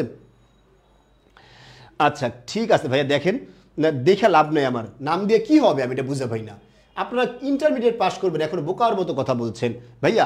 এই জায়গায় আসেন, এবার এই জায়গায় আসেন। দেখেন আমরা প্রশ্নগুলো এই ইয়েটা উদ্দীপকটা পড়ার সময় অবশ্যই উদ্দীপকটা ক্লিয়ারলি পড়বো, বুঝে বুঝে পড়বো, এটা হচ্ছে আপনাদের কাছে অনুরোধ, ঠিক আছে, অবশ্যই অনুরোধ। দেখেন বলছে মেয়েটির বিবাহ পার হইয়া গিয়েছে, বিবাহের বয়স পার হইয়া গিয়েছে, কিন্তু আর কিছুদিন গেলে সেটাকে ভদ্র ও অভদ্র কোনো রকমের চাপা দিবার সময়টুকু পার হয়ে যাবে। মেয়ের বয়স অবৈধ রকমের বাড়িয়া গিয়েছে বটে, কিন্তু পণের টাকার আপেক্ষিক গুরুত্ব এখনো তাহার চেয়ে কিঞ্চিত উপরে আছে। এই কথাটা না বুঝলে আপনি এখানে যে ইয়েতে মানে কি উত্তর করতে গিয়ে আপনি যাই পড়বেন ভুল পড়বেন। ভালো করে শুনেন, মানে ছেলের বাপ চিন্তা করতেছে মেয়ের বয়স হয়েছে, তাতে কি হয়েছে? মেয়ের বয়স একদম বেশি হয়ে যায় নাই, তাই দ্রুত তারা বিয়ের জন্য কি হচ্ছেন, তারা দিচ্ছেন। একদম বেশি হয়ে যায় না, কারণ আরেকটু বেশি হলে মেয়েকে আর কোনোভাবেই কোনো সমাজে চালানো যাবে না। তাই তিনি চাচ্ছেন যেহেতু মেয়ের বয়স বড়, এর চেয়েও বড় হবে কি মেয়ের বাপের কাছ থেকে পাওয়া যৌতুক। কথা বুঝতে পেরেছেন? যৌতুক বা পণ, এই পণ হচ্ছে হিন্দুয়ানি সমাজে কন্যাকে বিয়ের সময় যে টাকাটা দিয়ে দেওয়া হয় সেটাকে বলা হয় কি পণ। ওই পণ প্রথা থেকেই মুসলিমানি সমাজে আবার কি আসছে, যৌতুক প্রথাও আসছে আমাদের এখানে। তাহলে এই পণের টাকা বয়স বাড়ার সাথে পণের টাকার একটা সম্পর্ক আছে, পণের টাকার একটা কি সম্পর্ক আছে, সেই আপেক্ষিক গুরুত্ব তাহার চেয়ে কিঞ্চিত কিছুটা উপরে আছে। সেই জন্যই সেই দ্রুত ছেলের বাবা বিয়ের জন্য রাজি হয়ে যাচ্ছেন। অথচ মেয়ের বাবার কিন্তু বিয়েতে বেশি দ্রুত করার কথা ছিল, কারণ মেয়ের বাবার দেখা উচিত ছিল তার মেয়ের বয়স হয়ে যাচ্ছে। কথা কি ক্লিয়ার? আচ্ছা আচ্ছা আচ্ছা আচ্ছা একটু ভালো করে বোঝেন। হ্যাঁ, বাঙালি নিজের নাম শুনলে অনেক খুশি হয়। বাঙালি মানে আমরাও, এটা সত্যি ভালো লাগে স্যারদের কাছ থেকে নিজের নাম শুনতে, আমারও ভালো লাগতো। বিয়ের সময় অনুপমের বয়স কত ছিল একটু শুনবেন, 23 বছর। অনেকে এটা আনসার করেন কি জানেন, এইটুকু আনসার করেন। এগুলো যারা করবেন বাস খেয়ে যাবেন। আপনি এরকম করেন, ক নাম্বার প্রশ্ন এখানে লেখেন, ক নাম্বার, এটা করা যাবে না। হ্যাঁ, ক নাম্বার প্রশ্ন এখানে লেখা যাবে না, এইভাবে লিখবেন না। ক নাম্বার প্রশ্ন আপনি প্রশ্নের নাম্বারটা লিখবেন এখানে ক, অথবা ক নং প্রশ্নের উত্তর, পুরো কথাটা লিখবেন ক নং প্রশ্নের উত্তর, ক নং উত্তর। আমার কথা কি ক্লিয়ার? এটা লিখে একটা টান দিবেন, ঠিক আছে। এরপরে পুরো একটা বাক্য লিখবেন, একটা শব্দে লিখবেন না। আমার কথা মনে রাখেন কিন্তু একটা বাক্যে অর্থ উত্তরটা লিখবেন, বিয়ের সময় অনুপমের বয়স ছিল কত? বিয়ের সময় অনুপমের বয়স, কার বয়স বলুন তো? অনুপমের বয়স। অনুপমের বয়স কত ছিল? আচ্ছা, অনুপমের বয়স ছিল, অনুপমের বয়স 23 ছিল। কত? 23 ছিল। এই যে কথাটা যে আছে না, এই কথাটা এভাবে লিখবেন। আমার কথা কি ক্লিয়ার? 23 বছর ছিল, মনে থাকবে এটা। আপনারা করেন কি, আচ্ছা শোনেন, আপনারা করেন কি, একটু ভালো করে দেখবেন। আপনারা যেটা করেন সেটা হচ্ছে এক শব্দে 23 বছর লিখে রাখেন, 23 বছর। এতে কি হবে জানেন? স্যার আপনাকে এখানে 1 মার্ক দিয়ে দিবে, এখানে 1 মার্ক দিয়ে দেবে, কারণ এখানে 1 মার্ক থেকে কমাতে পারবে না সে কিছুতেই। কিন্তু আপনার সম্বন্ধে স্যারের একটা নেগেটিভ ধারণা হয়ে যাবে যে এই ছেলে স্মার্ট শিক্ষার্থী না। যদি স্মার্ট শিক্ষার্থী হতো তাহলে পুরো কথাটা একটা বাক্যে লিখতো, কারণ একটা বাক্য লিখলে 1 মার্ক। সে কেন একটা শব্দ লিখছে? পরবর্তী প্রশ্নগুলোর উত্তর করার সময় স্যারের আপনার প্রতি একটা নেগেটিভ মার্ক থাকবে, চিন্তা থাকবে, যেটা আপনাকে অবশ্যই আচ্ছা বুঝিনি আপনাদের কথা, একটু খেয়াল করবেন আপনারা। আরে না, আপনি যে বলছে কি জানো, গালিব ভাই আপনাদেরকে 27 পড়াইছিল, এটা কে বলছে? গালিব ভাই আপনাদেরকে 27 পড়ায়। গালিব ভাই বলছে যখন লিখতেছিল তখন তার বয়স, গল্প যখন লিখতেছিল তখন তার বয়স 27 বছর। আর বিবাহের সময় তার বয়স কত ছিল বলুন তো? বিবাহের সময় তার বয়স ছিল কত বছর? 23 বছর। ঠিক আছে। আচ্ছা, একজন বলছে অনেক চেষ্টা করেছি এই উদ্দীপকটা জীবনে বোঝার জন্য, এতদিন বুঝতে পারিনি, আজকে ভালো করে বুঝলাম।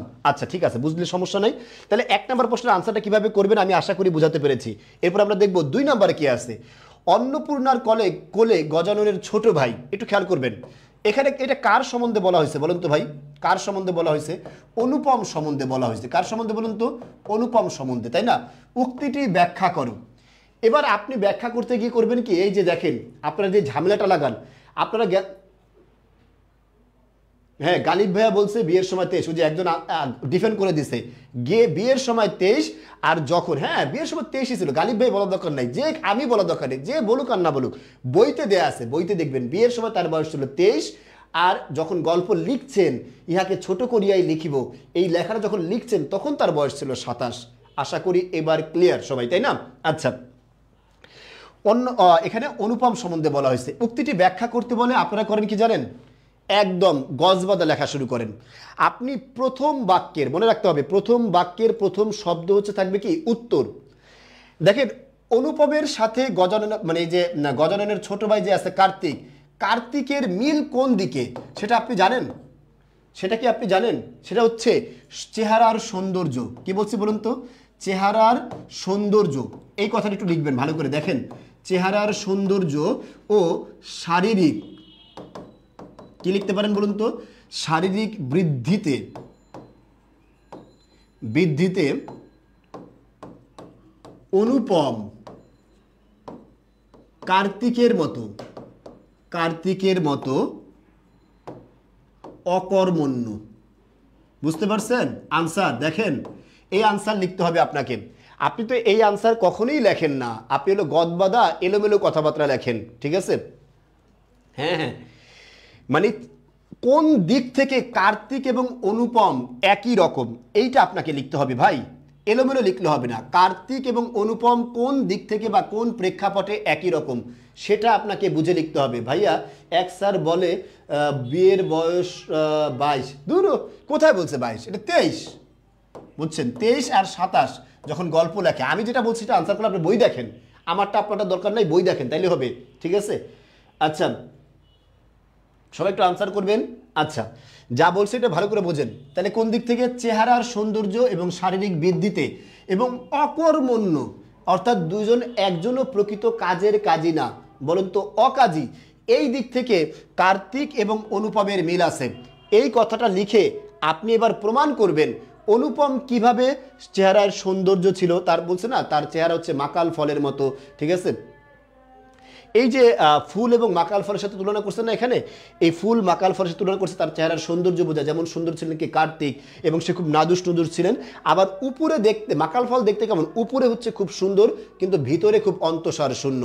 অনুপমও ঠিক একই রকম ছিল, উপরে থেকে সে ফিটফাট ছিল, সুন্দর ছিল, কিন্তু ভিতরগতভাবে সে ওই রকমভাবে অতটা বাহিরের বাহ্যিকতার মতো অতটা সুন্দর ছিল না। ঠিক আছে, ঠিক আছে, আশা করি এখন ক্লিয়ার। 2 নাম্বার প্রশ্নের উত্তর কি সবাই বুঝতে পেরেছেন? কি লিখবেন? অবশ্যই 2 নাম্বার প্রশ্নের উত্তরে আপনাকে মনে রাখতে হবে আজান হচ্ছে, হ্যাঁ একটু আজানটা শেষ হোক।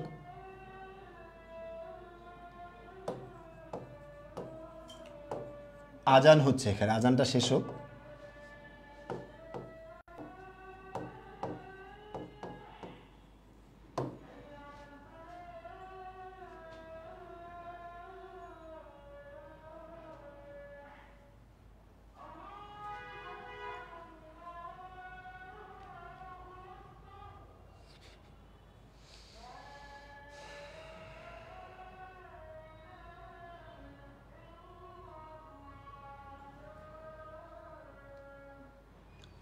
আচ্ছা গুড, চমৎকার, আজান শেষ হয়েছে। আমি এখন জানতে চাচ্ছি আপনাদেরকে খ নাম্বার প্রশ্নের আনসারটা কিভাবে করবেন। এটা কি আপনারা বুঝতে পারছেন? বুঝলে ইয়েস লিখবেন, বুঝলে ইয়েস, আর না বুঝলে নো, আর অতিরিক্ত কিচ্ছু লিখবেন না, শুধু লিখবেন ইয়েস আর নো, ইয়েস আর। ধন্যবাদ ভাইয়া এত সুন্দর করে সময় দিয়ে বোঝানোর জন্য।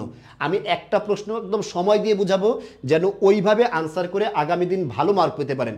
আপনারা শুধু পৃষ্ঠা ভরবেন না, দয়া করে পৃষ্ঠা ভরবেন না, বারবার বলছি, পৃষ্ঠা ভরে কোনো লাভ নাই, মার্ক পাবেন না কোনোদিনও। লেখাটা সুন্দর হতে হবে এবং আনসার থাকতে হবে। একজন বলে যে এই যে আজহার বলেছেন ইয়েস, লতিফুর বলেছেন ইয়েস, একদম মেহজাবিন মিম বলেছেন ইয়েস ব্রো, আচ্ছা ঠিক আছে, সাব্বির হোসেন ইয়েস বলেছেন, রনি, এবার তো ছেলেরা সব ইয়েস বলতেছে, দেখছেন? সবাই একটু একটু জানান আমাকে, সবাই একটু দ্রুত জানান। আর একটু কাজ করবেন, অবশ্যই ক্লাসটা শেয়ার করেন, ক্লাসটা শেয়ার করেন, একটু বেশি শেয়ার করেন, হ্যাঁ, যেহেতু একটা ইম্পর্টেন্ট বিষয় আপনারা জানতে যাচ্ছেন, একটা খুবই ইম্পর্টেন্ট একটা বিষয়। এই বিষয়গুলো আপনি কোনোদিন পড়েন না, আমি চ্যালেঞ্জ দিয়ে বলতে পারি, কেউ আপনাকে পড়া দেয়, কেউ পড়ায় না আপনাকে। এটা আপনি দ্রুত একটু নোট করেন বিষয়গুলো, যে কিভাবে আপনি উত্তরটা করবেন। দেখেন পরেরটা, উদ্দীপকে কন্যার বাপের সাথে অপরিচিত গল্পে অনুপমের বামার সাদৃশ্য। কন্যার বাপ না, এটা কথাটা হবে ভুল, ছেলের বাপ। কি আছে বলুন তো? বরের বাপ, বরের বাপ, প্রশ্নটা ভুল আছে এখানে। বরের বাপের সাথে অপরিচিত গল্পে অনুপম মামার সাদৃশ্য কি? দেখি সাদৃশ্য দেখাও। এখানে আপনারা কি করবেন জানেন? আমি আপনাদেরকে বলি, দেখেন আপনারা আনসারটা কি করেন, আপনারা আনসার করেন কি জানেন? যেহেতু বরের বাপের কি আছে, যৌতুকের টাকার লোভ আছে, কি আছে, পণের টাকার আপেক্ষিক গুরুত্ব তাহার চেয়ে কিঞ্চিত উপরে, যৌতুকের টাকার লোভ আছে, ঠিক আছে? আচ্ছা ঠিক আছে, ভালো করে শোনেন, যৌতুকের টাকার লোভ আছে কার? বরের বাবার। তাই তো বড় বয়স্ক, মানে বয়স্ক মেয়ে অথবা বিয়ের বয়স পার হয়ে গেছে এরকম বড় মেয়েকে সে বিবাহ করাতে চাচ্ছেন, কেন? যৌতুকের টাকার লোভে। ঠিক একই রকম মামারও কি যৌতুকের টাকার লোভ আছে কিনা? আপনারা করেন কি জানেন? শোনেন, আপনারা যেটা করেন, আপনারা লেখেন কি, বরের বাপের সাথে অনুপমের মামার সাদৃশ্য আছে, এটা আপনারা লেখেন। এগুলো লেখা যাবে না, এগুলো বাচ্চাদের আনসার, বাচ্চাদের আনসার, বুঝতে হবে কথাটা, কিন্তু বাচ্চাদের আনসার করা যাবে না, ঠিক আছে? সাদৃশ্য মানে হচ্ছে মিল, আর বৈসাদৃশ্য মানে হচ্ছে অমিল। আপনাকে মনে রাখতে হবে কোন ক্ষেত্রে মিল, সেটা কিন্তু আনসার থাকতে হবে, এবং সেই শব্দটা প্রথমে লিখবেন। কেমন দেখেন, আমি আপনাকে দেখাচ্ছি, এটা আপনি এভাবে লিখবেন কথাটা, মিল কোন দিক থেকে? পণের টাকার লোভের প্রেক্ষিতে, পণের টাকার লোভের প্রেক্ষিতে, লোভের প্রেক্ষিতে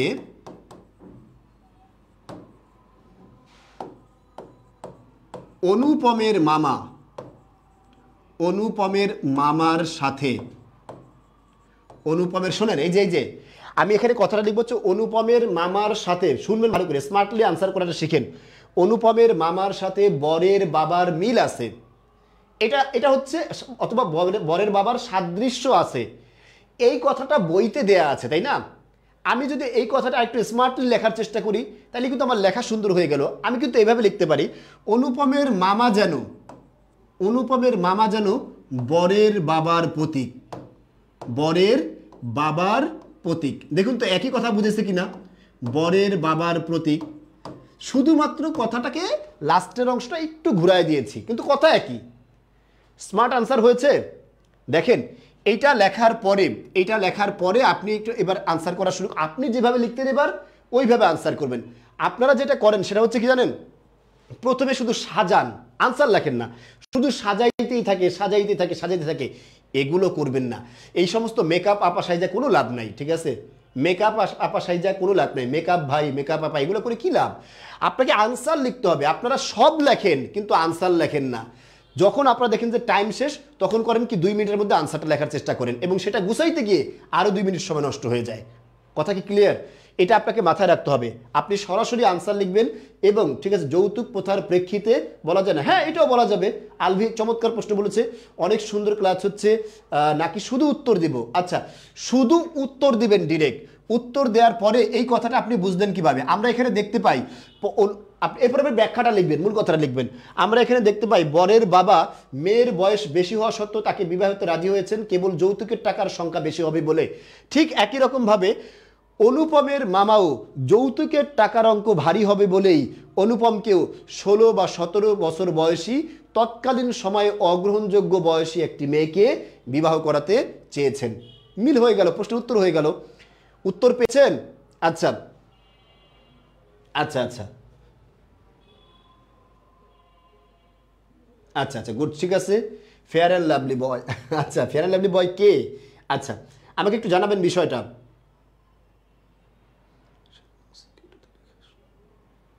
আচ্ছা, একজন চমৎকার প্রশ্ন করেছেন, হ্যাঁ এই প্রশ্নটা ভালো লাগছে। বলছে 7 নং সিকিউ যেটা আছে সেই সিকিউতে আমি আমার লেখা সুন্দর করব কিভাবে? চমৎকার প্রশ্ন করছে, খেয়াল করছেন? আপনি জানেন আপনি পরীক্ষার খাতায় লেখার জন্য টাইম পান কয় মিনিট? আপনি 7টা প্রশ্ন লিখতে হবে না? 7টা প্রশ্ন লিখতে হবে তো, তাই না? আচ্ছা, এই 7টা প্রশ্ন একটু খেয়াল করবেন। আমরা মোট সবাই হচ্ছে 3 × 7 = 21, 230 মিনিট আপনি লিখতে পারবেন। ওদের 30 মিনিট চলে গেলে থাকে কত? আর থাকে হচ্ছে 180 মিনিটের মতো। এবার এই 180 মিনিট যে আছে না, এটাকে 7 দিয়ে ভাগ দেন, দেখেন 7 × 2 = 14, আমরা পাইলাম এটা, তাই না? আর এখানে থাকে কত? 4। আচ্ছা, আবার এটা কয়বার যায় দেখি তো আমরা। 7 4 7 4 7 5 7 35, ঠিক না? আমরা এরকম দিতে পারি, তাহলে 5। আমরা ধরতে পারি যে প্রত্যেকটা প্রশ্নের জন্য আপনি 22 মিনিট করে টাইম পাবেন। 10 মার্কের জন্য 22 মিনিট, আপনি একটু ভালো করে শুনবেন। 10 মার্কের জন্য 22 মিনিট টাইম পাবেন। আপনি প্রথম প্রশ্নের আনসার করেন কি জানেন? আল্লাহর হস্তে যদি 7 নাম্বার প্রশ্নের আনসার করতে চান, তাহলে যেটা করবেন, প্রথম প্রশ্নের আনসার আল্লাহর হস্তে 8-10 পৃষ্ঠা লেখেন না। প্রথম প্রশ্নের আনসার 35 থেকে 40 মিনিট লিখেন না আল্লাহর হস্তে। ওই সেম সময়ের মধ্যে আসেন, 22 মিনিটের মধ্যে আসেন। 22 মিনিট কয় মিনিট বলুন তো? 22 মিনিট। প্রথম প্রশ্নের আনসার 22 মিনিট লেখেন, তাহলে আশা করি ইনশাল্লাহ এই 7 নাম্বার প্রশ্ন যে আছে না, ওইটা লেখার জন্য 22 মিনিট টাইম পাবেন। তখন আপনার হাতের লেখাও খারাপ হবে না এবং আপনি ওখানে মার্কও কম পাবেন না ইনশাল্লাহ, ঠিক আছে? আপনারা যেভাবে পড়ান, যদি কালকে প্রফেসর গালিব এবং আচ্ছা আচ্ছা গুড থাকেন, খেয়াল করেন, চমৎকার। দেখেন সবাই কথা কি বুঝতে পারছেন? 7 নাম্বার প্রশ্ন, এই জন্য পরীক্ষার হলে বুঝে বুঝে আচ্ছা আচ্ছা আচ্ছা কি ঠিক আছে। কিছু ছেলেপেলে এখানে কিন্তু অযাচিত আছে, অযাচিত, এদেরকে চিনে রাখবেন। কিন্তু এরা খামাখাই এলোমেলো উল্টাপুল্টা কথা বলার জন্য এখানে আসে। আচ্ছা, এরা সমাজের জন্য কিট। আচ্ছা, আমরা যা বলছিলাম সেটা একটু ভালো করে, প্রতিটা প্রশ্ন আনসার কয় মিনিট লিখবেন? 22 মিনিট। এটা আপনার মাথায় রাখতে হবে। ধরে এর বেশি আনসার করবেন না, ঠিক আছে? এক সেটের জন্য 21 মিনিট পাওয়া যায়, ঠিক আছে? আপনি 21 মিনিট পাওয়া গেলে অবশ্যই 21 মিনিটই আনসার করবেন, এর বেশি আনসার করবেন না, ঠিক আছে? দেখেন এর বেশি টাইম নেবেন না, তাহলেই হবে, আর কিছু লাগবে না। আমরা যেখানে ছিলাম, সরি আমরা ছিলাম হচ্ছে এখানে। দেখেন এরপরে কোথায় আছে? ঘ নাম্বার প্রশ্ন, একটু মিলিয়ে নেন। ঘ নাম্বার প্রশ্ন, উদ্দীপকের ঘটনাচিত্র অপরিচিত গল্পের খণ্ডাংশের প্রতিনিধিত্ব করে মাত্র, কথাটির যথার্থতা বিশ্লেষণ করুন। তার মানে একটু খেয়াল করতে হবে, এখানে চাইছে কি শোনেন, আপনারা প্রশ্ন বোঝেন না এই জন্য আনসার করতে পারেন না। চাইছে কি এটা শুনেন, বলছে প্রতিনিধিত্ব করেন কথাটির যথার্থতা, এটা হচ্ছে আপনাকে মাথায় রাখতে হবে। যথার্থতা চাইছে মানে এই কথাটা যে বলছে এই কথাটা কারেক্ট, আপনাকে এটাই প্রমাণ করতে হবে। আপনি একটা ভিন্ন মতামত দিয়ে সেটাকে প্রমাণ করতে পারবেন না। মনে রাখবেন, প্রশ্ন কিন্তু এরকম চাইতে পারতো, উদ্দীপকের ঘটনাচিত্র অপরিচিত গল্পের খণ্ডাংশের প্রতিনিধিত্ব করে, আপনার মতামত দিন। সেক্ষেত্রে আপনি যুক্তি দিয়ে এই লাইনটার পক্ষে এবং বিপক্ষে দুইটাই বলতে পারতেন। আপনি লাইনটার পক্ষে বলতে পারতেন, আপনার পক্ষে বলার যুক্তি যদি স্ট্রং হয় মার্ক পেয়ে যাবেন। বিপক্ষে বলতে পারতেন, বিপক্ষে বলার যুক্তি যদি স্ট্রং হয় আপনি মার্ক পেয়ে যাবেন। কথা কি ক্লিয়ার? কিন্তু এখানে বলছে এরকম পক্ষ বিপক্ষ করা যাবে না, এটাই কারেক্ট কথা, আপনি প্রমাণ করে দেখান। এটাই কারেক্ট কথা, আপনি কি করবেন? প্রমাণ করে দেখাবেন। তাহলে একটু খেয়াল করবেন, আমরা বলছি খণ্ডাংশের প্রতিনিধিত্ব করে, সেটা কি বলুন তো?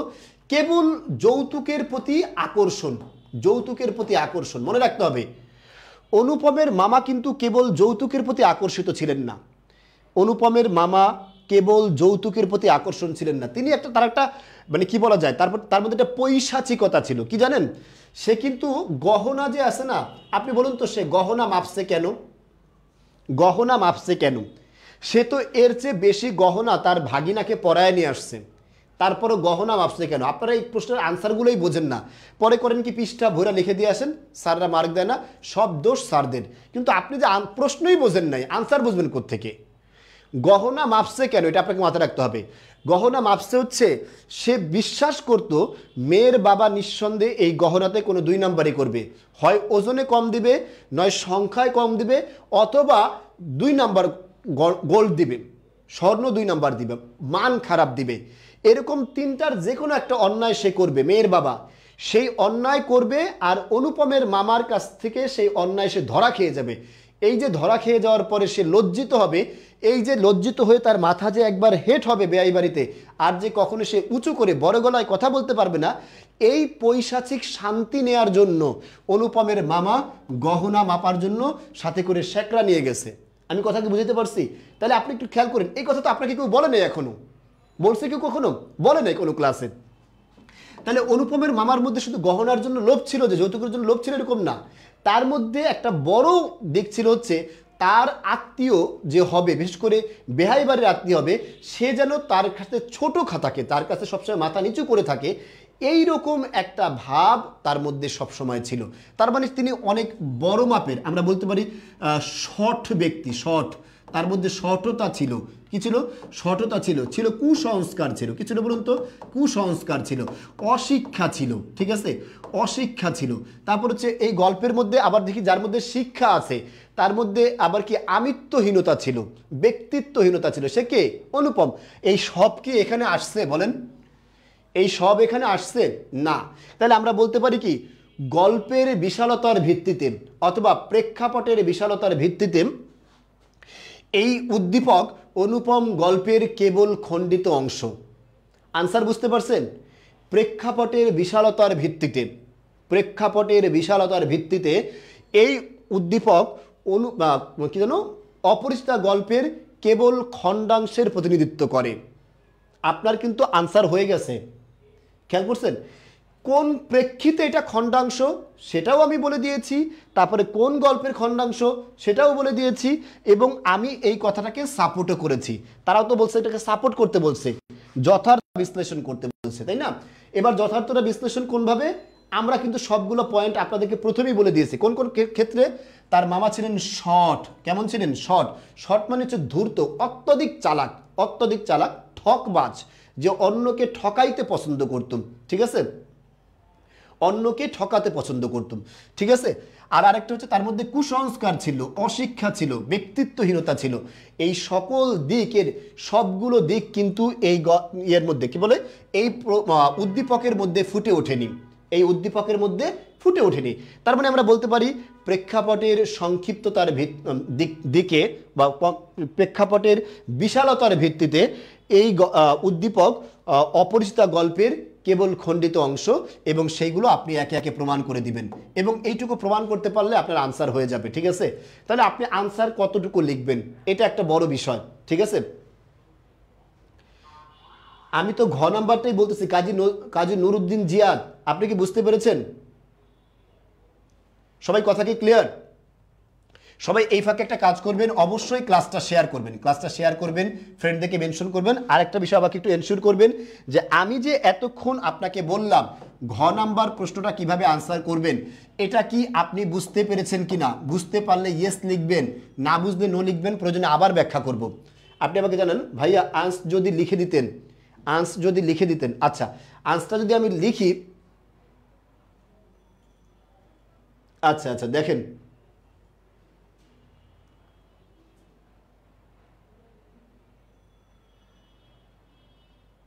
আচ্ছা গুড। এখন কথা হচ্ছে এইটা আপনি কতটুকু লিখবেন। 3 নাম্বার প্রশ্নের আনসার আপনি লিখবেন হচ্ছে 3, মানে গ নাম্বার প্রশ্ন লিখবেন হচ্ছে 1.5 পৃষ্ঠা, আর ঘ নাম্বার প্রশ্ন আপনি লিখবেন হচ্ছে 2 পৃষ্ঠা। এটা আপনাকে মাথায় রাখতে হবে। ঘ নাম্বার কয় পৃষ্ঠা? 2 পৃষ্ঠা। আর 1 পৃষ্ঠার মধ্যে আপনি কি আনসার করবেন? এক ক আর খ আনসার করবেন হচ্ছে 1 পৃষ্ঠায়। ঠিক আছে, তাহলে আপনার কয় পৃষ্ঠা হলো? এখানে 3 পৃষ্ঠা, 4 পৃষ্ঠা, সর্বোচ্চ 4 4.5 পৃষ্ঠা, এর বেশি লিখবেন না। এর বেশি লিখতে গেলে আপনি আটকে যাবেন। ঠিক আছে স্যার, আবার বলছেন একজন। ঠিক আছে, এবার শোনেন, যেহেতু আবার বলছেন আমি আরেকবার বলছি, একটু মনোযোগ সহকারে শুনবেন। হ্যাঁ, বলছে কি দেখেন, বলছে উদ্দীপকের ঘটনাচিত্র অপরিচিতা গল্পের খণ্ডাংশের প্রতিনিধিত্ব করে। খণ্ডাংশ মানে কি? অল্প একটু অংশের প্রতিনিধিত্ব করে। ঠিক আছে, আচ্ছা এটা ভালো করে বুঝেন। ঘটনাচিত্র অপরিচিতা গল্পের খণ্ডাংশের প্রতিনিধিত্ব করে, অল্প একটু অংশকে বুঝায়, এটা হলো সে বলছে। এবার আমরা দেখি এখানে কি আছে। বরের বাপ সবুর করতে চাইলেন না, কারণ তার মধ্যে কি ছিল? পণের টাকার আপেক্ষিক গুরুত্ব ছিল।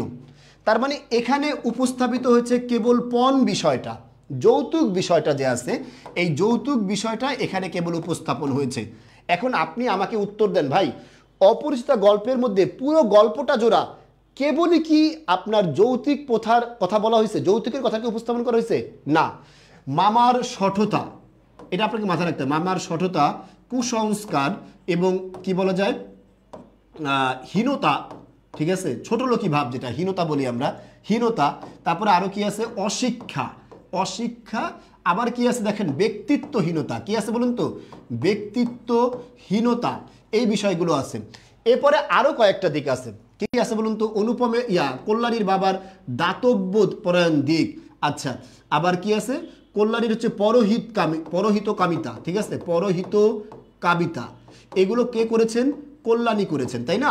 আপনি একটু খেয়াল করেন, এই সবগুলো বিষয় ভালো করে বুঝবেন। কিন্তু এই প্রবন্ধের মধ্যে কি এই সবগুলো বিষয় আছে? আমাকে ইয়েস অথবা নো বলবেন আল্লাহর হস্তে।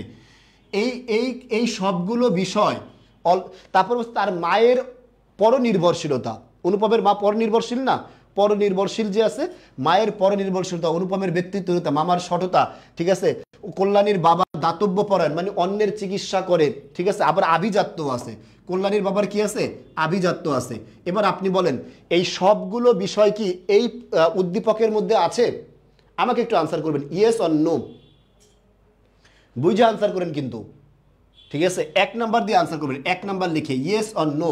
ঠিক আছে, এই সবগুলো বিষয় কি উদ্দীপকের মধ্যে আছে কিনা? আচ্ছা ভাই, তাড়াতাড়ি আমি কি করবো রে ভাই? আন্নাইম, তাড়াতাড়ি কি করবো? আমাকে এটা বুঝান। এটা বুঝাইতে পারলে তো আপনার শেষ কাজ। এটা বুঝতে পারলে আপনার কাজ শেষ ভাই, কারণ আপনি সারা জীবন লিখছেন। একজন বলছে জি, ইয়েস মানে কি? কেমনে হয়? আমি এটা বুঝা পেলাম না। এই ছেলেগুলো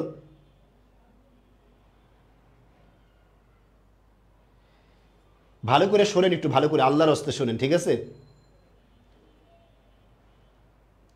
আপনারা কেমনে ইয়েস বলতেছেন আমি এটা বুঝতেছি না। আবির মাহমুদ বলেছে না, নাই, আর অধিকাংশ বলতেছে ইয়েস ইয়েস। এই সমস্ত বোঝেন দেখে তো পরীক্ষা প্রশ্ন আনসারটা করতে পারেন না রে ভাই। বুঝতে হবে আমার কথাটা ভাই। এখানে কি এই প্রবন্ধ এইটুকুর মধ্যে ভালো করে বোঝেন না রে ভাই? না বুঝে কেন আনসার করতেছেন? এইটুকুর মধ্যে কি কল্যাণীর মায়ের যে ব্যক্তিত্ব, কল্যাণী মায়ের যে পরনির্ভরশীলতা সেটা আছে? অনুপমের যে ব্যক্তিত্বহীনতা সেটা এখানে আছে? মামার অশিক্ষাহীনতা, কুসংস্কার, সরতা, এটা আছে? কল্যাণীর বাবার দাতব্যপরায়ণ দিক আছে? কল্যাণীর পরহিতকামিতা, মানে অন্যের কল্যাণ করার মানসিকতা, এগুলো সব এটার মধ্যে আছে? এই উদ্দীপকের মধ্যে আছে? আচ্ছা, আবার এখন কেউ আনসার করতেছেন যে নেই নেই নেই, যাক মাশাআল্লাহ, অনেকে আনসার করতেছেন নেই, আর কেউ আনসার করতেছেন যে হ্যাঁ আছে। ভাই এখানে নাই, এটা আপনাকে বুঝতে হবে। এইগুলোর একটার আলোচনাও এখানে নেই। নেই মানে হচ্ছে এটার সাথে এটার পুরো অংশ নাই, কেবল একটা অংশ আছে, সেটা কি বলুন তো? যৌতুক বা পণ, মামার পণ বা যৌতুকের প্রতি লোভ যে আছে, সেই লোভ, শুধু একটা বিষয় আছে। তাহলে আমরা কি বলতে পারি না যে এই অপরিচিতা গল্পের খণ্ড অংশ, পুরো অংশ না, অপরিচিতা গল্পে এতগুলো অংশ আছে, সবগুলো অংশ এখানে আছে নাই, কেবল খণ্ড অংশ আছে। সবাই কথা কি বুঝতে পেরেছেন? আর ভাই গল্পে আছে কিনা এটা আমি জিজ্ঞেস করি, আমার প্রশ্ন বোঝেন নাই? প্রশ্ন না বুঝলে আনসার করবেন কিভাবে আপনারা ভাই? একটু শুনতে হবে। প্রশ্ন হচ্ছে এই সবগুলো দিক এই ইয়ের মধ্যে, উদ্দীপকের মধ্যে আছে কিনা, নাই। তার মানে এটা খণ্ডিত অংশ আছে, একটা অর্ধেক অংশ আছে। আমরা বলতে পারি বিষয়বস্তুর ব্যাপকতার ক্ষেত্রে, বিষয়বস্তুর ব্যাপকতার ক্ষেত্রে এই উদ্দীপক অপরিচিতা গল্পের খণ্ডাংশ কেবল, অপরিচিতা গল্পের খণ্ডাংশের কেবল। সবাই কথা কি বুঝতে পেরেছেন? একটা পড়াচ্ছি, আবার আরেকটা বুঝলে ভালো হয় না, এইটাকে শেষ করি তারপরে দেখেন বাকিগুলো। সবার হয়েছে এটা? তাহলে পারা যাবে ইনশাআল্লাহ। এবার আমরা একটা কবিতা দেখব, কবিতা, ঠিক আছে? আপনাদের জন্য আরেকবার একটু বলে রাখি, আপনাদের ঢাবির, ঢাকা বিশ্ববিদ্যালয় যেটা ঢাবির target B unit, target C ইউনিটে আমাদের একটা কোর্স আছে। দুটো কোর্সেই আপনার 50% ছাড় চলতেছে। যাদের স্বপ্ন ঢাকা বিশ্ববিদ্যালয় সহ পাবলিক বিশ্ববিদ্যালয়গুলো, এই কোর্সে যদি আপনি যুক্ত হতে পারেন, তাহলে আশা করি ইনশাআল্লাহ আমরা আপনাকে ওয়াদা দিচ্ছি আপনার বিশ্ববিদ্যালয়ে যাওয়ার পথকে স্মুথ করব আমরা ইনশাআল্লাহ, সেই প্রত্যাশা রাখছি। আপনারা অবশ্যই আমাদের এই কোর্সে যে যত দ্রুত পারেন ইনশাআল্লাহ ভর্তি হবেন। স্যার ক্লিয়ার পেন দিয়ে ইউজ করেন। আবার ক্লিয়ার পেন দিয়ে এখন কী করবো দেখেন, আমি বুঝতে পারি কোনটা কালার দেখা যায় কি দেখা যায় না। এবার ভালো করে খেয়াল করেন। মহাকাল মহাকাল ধরে যাহা জরা জীর্ণ দীর্ণ পুরাতন কালজয়ী সেই সত্য। আচ্ছা, সোনার তরী কবিতার উদ্দীপক দেখি কারা কারা বলতে পারেন এটা, ঠিক আছে? আগে উদ্দীপকটা শোনেন ভালো করে, উদ্দীপকটা ভালো করে শোনেন। মহাকাল ধরে যাহা জরা জীর্ণ দীর্ণ, ঠিক আছে, দীর্ণ, জরা জীর্ণ মানে একদম কি বলা যায়, স্বাস্থ্যহীন, দুর্বল, পুরাতন, কালজয়ী সেই সত্য যাহা নিত্য ক্ষয়হীন দীপ্ত চিরন্তন, যেটা আলো ছড়িয়ে বেড়াচ্ছে। কি করাচ্ছে বলেন তো? আলো ছড়াচ্ছে। কীর্তি, কীর্তি মানে হচ্ছে কাজ, কীর্তি মানে কি? কাজ। যার সুমহান, সত্যপুত যার মহাপ্রাণ, মৃত্যু যারে শ্রদ্ধা বরে এনে দেয় প্রচুর সম্মান। খেয়াল করছেন?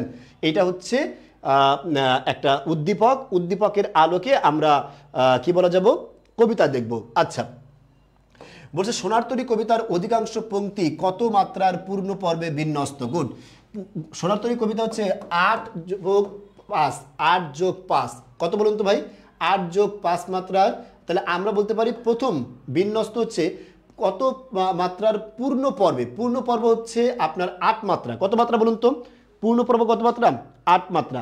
স্যার পরীক্ষা কি কালার পেন ইউজ করা যাবে? একটা যে কোনো কালার পেন ইউজ করতে পারবেন, লাল বাদে, ঠিক আছে? কালো, কালো দিয়ে তো লিখবেন, লাল বাদে যে কোনো একটা। এটা ব্লু হলে সবচেয়ে ভালো হয়, ব্লু বা নীল হলে সবচেয়ে ভালো হয়। আর অতিরিক্ত কালার ইউজ করা যাবে না, ঠিক আছে? সবাই কথা কি বুঝতে পেরেছেন? কথা কি ক্লিয়ার এটা? আচ্ছা, এরপরে শোনেন, সোনার তরী কবিতা কত মাত্রা বলেছি। এরপর বলছে একখানি ছোট ক্ষেত আমি একেলা, বলতে কবি কি বুঝিয়েছেন? আপনারা লেখা শুরু করে দিবেন। লেখা শুরু করা যাবে না, আগে একটু ধীরে স্থিরভাবে পড়তে হবে। একখানি ছোট ক্ষেত আমি একেলা, তাহলে ক্ষেতটা ছোট, ক্ষেত মানে হচ্ছে কর্মের পরিধি, কর্মের পরিধি, ঠিক আছে, অথবা কর্ম সম্পাদনের স্থানের পরিধিটা, ঠিক আছে, এইটা বুঝাইছে। আর আমি একেলা কোথায়, তার মানে হচ্ছে জীবনের শেষ প্রান্তে মানুষের নিঃসঙ্গ অবস্থানকে ইঙ্গিত করা হয়েছে এখানে। জীবনের শেষ প্রাঙ্গে, জীবনের শেষ অংশে মানুষের নিঃসঙ্গ অবস্থানকে ইঙ্গিত করা হয়েছে, এই কথা আপনাকে লিখতে হবে। আপনি গাল গল্প লিখে কোনো লাভ নাই। আপনি লিখবেন রবীন্দ্রনাথ ঠাকুর রচিত তা কি যেন সোনার তরী কবিতায় এখানে বোঝানো হয়েছে, এত কথা দরকার নেই এখানে। এখানে জাস্ট সহজ আনসার করবেন।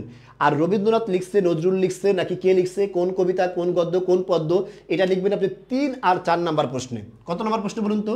3 আর 4 নাম্বার প্রশ্নে, এটা মাথায় রাখতে হবে, 3 আর 4 নাম্বার প্রশ্নে। ক্লিয়ার? আচ্ছা, কথা কি ক্লিয়ার?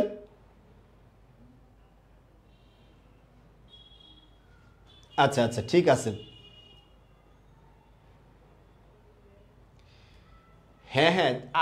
জাস্ট ব্লু পেন, আর কোনো পেন ইউজ করবেন না, তাইলে সবচেয়ে ভালো। এটা হচ্ছে বড় বিষয়, ব্ল্যাক বাদে ব্লু, আবার শুধু সব ব্লু দিয়ে লেখেন না, ব্ল্যাক ছাড়া, ঠিক আছে?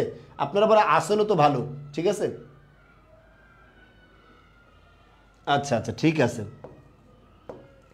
একটু ভালো করে শুনবেন। সোনার তরী কবিতার সঙ্গে উদ্দীপক কিভাবে সাদৃশ্যপূর্ণ হয়ে উঠেছে, দেখি এটা এটা কারা কারা আনসার করতে পারে।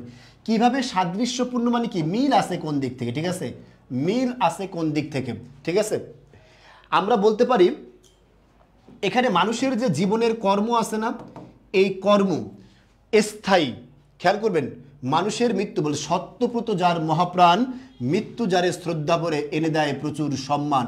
তার মানে হচ্ছে কর্মর চিরস্থায়িতা, কর্মের স্থায়িত্ব, আমরা বলতে পারি কর্মের স্থায়িত্ব অথবা মহৎ কর্মের স্থায়িত্ব মানুষের সম্মান এবং মানুষের স্থায়িত্ব যে বৃদ্ধি করে, সেই প্রেক্ষিতে মহৎ কর্ম। সবাই ভালো করে শোনেন, সোনার তরী কবিতার সঙ্গে উদ্দীপকের সাদৃশ্য।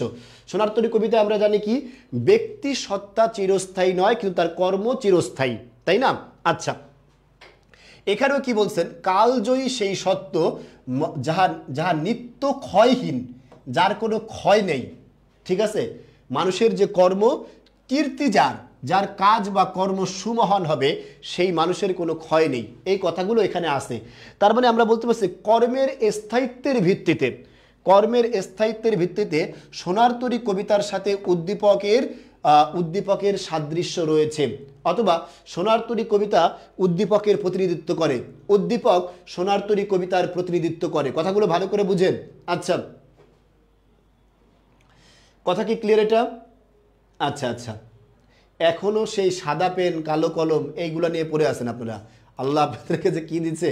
আচ্ছা, ঠিক আছে, দেখেন তারপরে একটু খেয়াল করেন, এইভাবে আনসারটা করবেন, তাহলে আনসারটা ভালো পারবেন আশা করি ইনশাআল্লাহ। এরপরে খেয়াল করুন কি আছে, সোনার তরী কবিতার চরিত্রের অন্তরালে কবি যে গভীর জীবন দর্শন করেছেন।